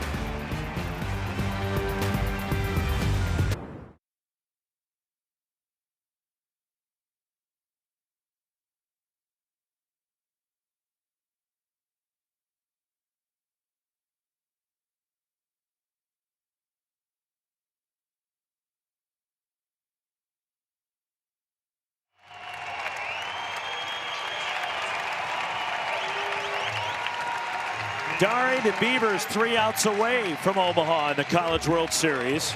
6, 7, and 8 for the Florida State Seminoles. Drew Farrow, Hunter Carnes, Jackson West. Zach Kamatz has been dominant out of the bullpen. And you think of this season and everything that transpired off the field surrounding Oregon State athletics. The demise of the Pac-12. They're looking around and shooting one the other way, and Drew Farrow gives Florida State a start in the 9th. Opposite field single, his first hit tonight. Hit number 15 for Florida State. They have out-hit Oregon State in this game. And a good start here in the 9th inning. Base runners, that's what you're looking for Florida State. Pass the baton. Down 6 runs here, station to station, smart base running. Here's Hunter Carnes, 2 for 4 tonight. But I keep thinking of that gif of the end of the Fresh Prince of Bel-Air and Will Smith when he's looking around the living room and there's nothing there. that symbolizes Oregon State in many ways, because they were the last ones left, them and Washington State of the Pac-12. They were deserted by their brethren. And just a fantastic job. I mean, the amount of work it took to put this schedule together. Tough opponents, play the RPI game, the tough travel, long nights. This could have imploded. Yes, it could have. It's a proud baseball program that was built by the legendary Pat Casey. 3 national titles. Mitch Canham played for Pat Casey, won 2 as a player. This could have been disastrous for this baseball program. But Mitch Canham wouldn't let it happen. He rallied his guys, got the support of his administration and the community. They went about it, as you talked about, the independent, challenging route. And here they are, 3 outs away from a return to the College World Series. Yeah, in the transfer portal, you think a lot of these guys could have ran and went anywhere. They chose to stay. Something rare to find in today's game.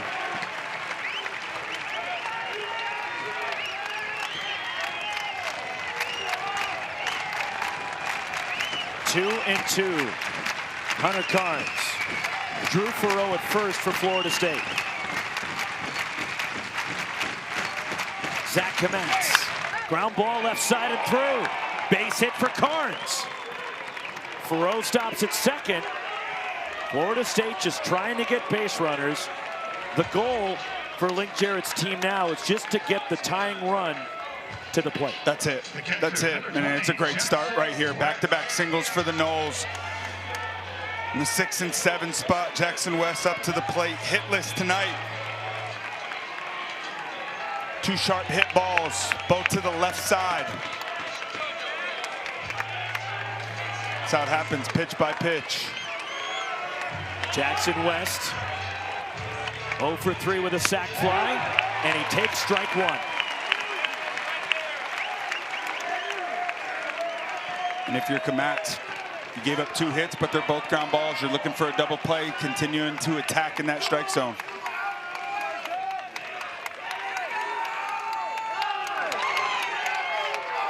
Short leads for the runners. 1 strike pitch is low from Kmetz. 1-1.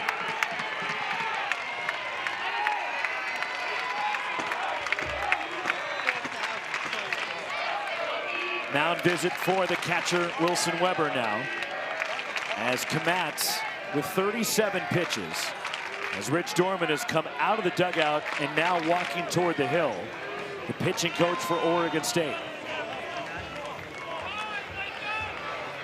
And Kmetz, season high 50 pitches, 3 innings pitched as his season high. Did that last week. Nelson Keljo, the lefty.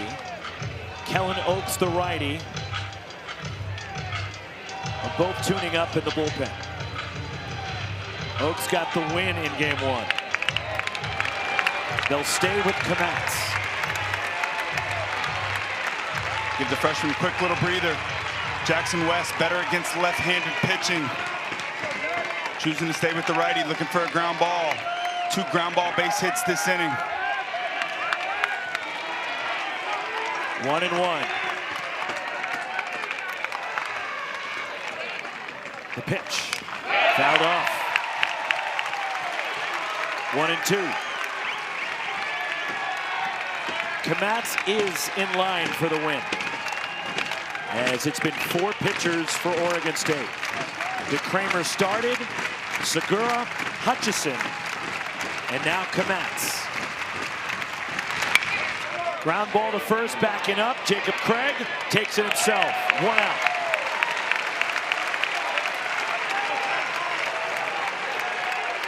Doesn't look like much, but that's a heck of a play right there by Craig over at first base. Outs and no panic, not trying to turn a double play ball. Up 6 runs, under control, getting the out at first base. Now here comes Rich Dorman. They will go to the bullpen here. With 1 out, 2 on, 14-8. Oregon State leading it in the 9th. And with the left-handed hitting Williams, followed by the left-handed batting Harrelson. It looks like we'll get Nelson Keljo, the lefty, coming in for the Beavers. Yeah, fire throw, another guy out of the back end of this bullpen into the high 90s. And a heck of a job by Kmatz.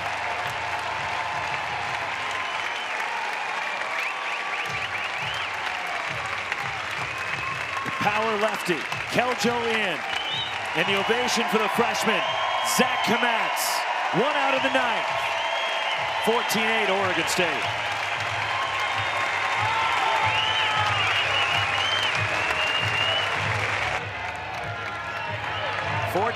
The Beavers, 1 out of the 9th, 2 outs away from winning this Super Regional, and their 8th trip to Omaha.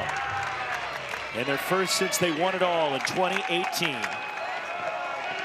And a pinch hitter for Florida State. Ground ball to third. Trent Caraway fields near the bag. Skips it across to first. Out is the pinch hitter, Brody DeLameliere. Coming in to score is Faroe. Karn stays at second. It's 14-9 Beavers. And back to the top of the order, and Harrelson. Yeah, and the Beavs, they'll trade that all day long and out for a run. And a nice job over at third base by Caraway. I love this decision right here. Use the turf. Long hop. Well done, Beavs. 1 out away. Top of the order, Harrelson for the Florida State Seminoles. Strike 1. 2 for 5 with an RBI for Harrelson. This is the guy Oregon State's been looking for all season. And it's 0-2. 97, fired up.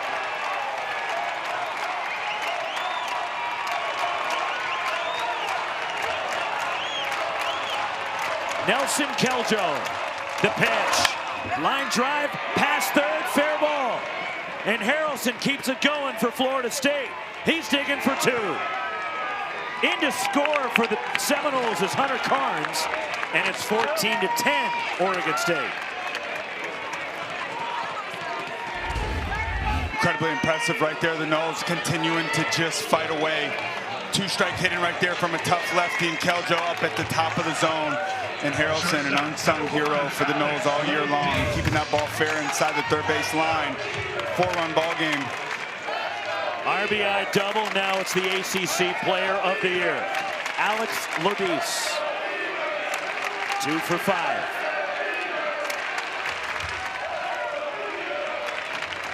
Nelson Keljo, the pitch. Strike 1.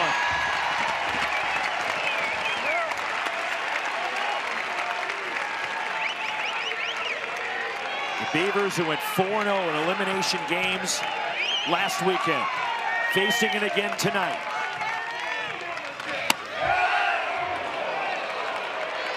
One and one.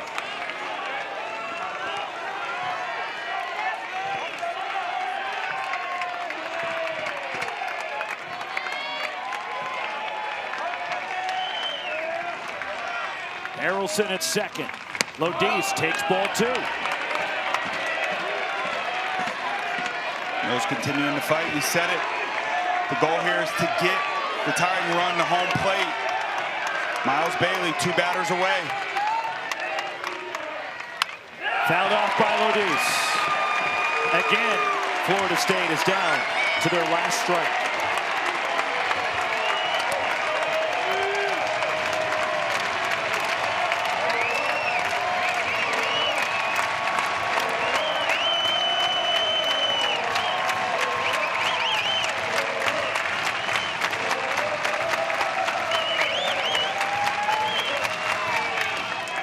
Three and 2 to Lodis.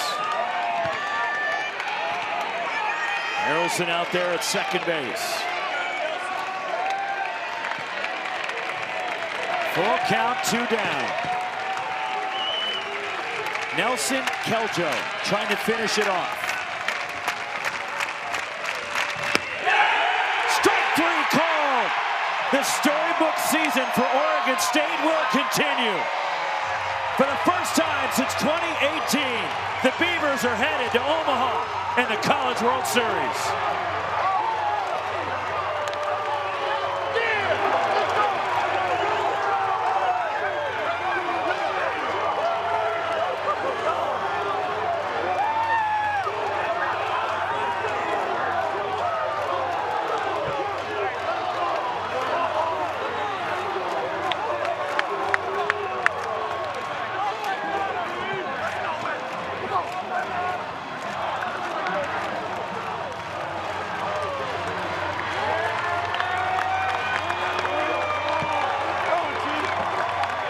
Steve Arquette, who transferred into this program for the opportunity to go to the College World Series. And the Beavers, through all their travel, all the struggles they've had to deal with, are going back to the College World Series. What a resilient group. Can't say enough about the job that head coach Mitch Canham did with this team throughout the season. All the travel, almost traveled the circumference of the earth. Late nights, long flights, long bus rides, but together they stayed one, a family. And if you want to win in the game of baseball, you got to have your brothers around you that continue to push you forward. This is a tight-knit group. Headed back to Omaha, a scary team, incredibly deep on the mound, explosive bats. We saw that tonight. The defense fantastic throughout this entire series, and the clutch hitting showed up. 47 wins, and Mitch Canham, for the first time as a head coach, is headed to Omaha. He won there as a player, and now he's heading there, guiding his alma mater to the College World Series. The elation for the Beavers on the other side. A phenomenal year for Florida State. Played in a tough a conference as there is in college baseball, the ACC. 42 wins, but their hearts are broken tonight. And this was just a tremendous super regional between two elite programs. Yes, it sure was. And then this is the blueprint for how college baseball is supposed to be played, in two evenly matched teams. Now, it's unfortunate that one of these teams do have to go home. Can't say enough about the Florida State Seminoles in the year that they've had. One win away from going back to Omaha, back-to-back years. Something that has not been done in a long time down in Tallahassee. Link Jarrett, he's got a good grip on this ball club. He's done a great job reloading back-to-back years, putting together a complete club. I think about guys like Jamie Arnold and Alex Lodice and Gage Harrelson, Max Williams, the guys that gave their all to this program, Drew Farreau.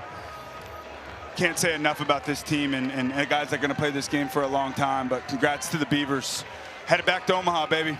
And the onslaught offensively started, and it was Trent Caraway that got it going for Oregon State, and he joins us. After last week, he was the Corvallis Regional Most Outstanding Player. You get down 2-0 tonight, Trent. You came up, you led off with a single. Did you get a sense that you were able to get some momentum going after your hit? Yeah, I mean, that was kind of the idea of why I was leading off today, set the tone for the boys and get the boys going. So, yeah, just stuck with that plan, and look what happened. Trent, you swung an incredibly hot bat a week ago, and it looks like you're fired up swinging a hot bat again. What makes you believe that this is the team in the year that's going to bring back the 4th national championship here to Corvallis? I mean, man, we've done it on the road so much. I don't think really anyone in the country has had a schedule like us with travel. You know, and to play every regional and super regional game, backs against the wall. And I mean, we came out swinging, and yeah. Trent, for what this team and this program has been through in the last year, how gratifying is this for you, your teammates, your coaching staff, and Beaver Nation? You know, it's awesome. You know, we put a whole lot of hard work into it. Like, it starts from the fall all the way back in the start of September until now. So, I mean, a whole lot of hard work and a whole lot of sweat. Well, congratulations. Enjoy it. Go celebrate with your teammates, and we'll get to watch you in Omaha. Thank you. Let's go. Go Beavs. Congrats, Trent. Thank you. Trent Caraway, his grand slam back in the 3rd. Highlighted a 6-run 3rd inning after a 7-run first for Oregon State. They scored all 14 runs in the first 4 innings of the ball game. A program record for a tournament game, 5 home runs, and now we can punch the ticket. Oregon State makes it 6. Yeah, congrats to the Beavers. This is a complete ball club, incredibly scary. You think about the pitching depth, 5 guys today combined to find a way to get through this ball game. 11 of 14 runs scored via that big home run. It's a scary team. Watch out. Here come the Beavs in Omaha. The last one left standing in the Conference of Champions, Oregon State.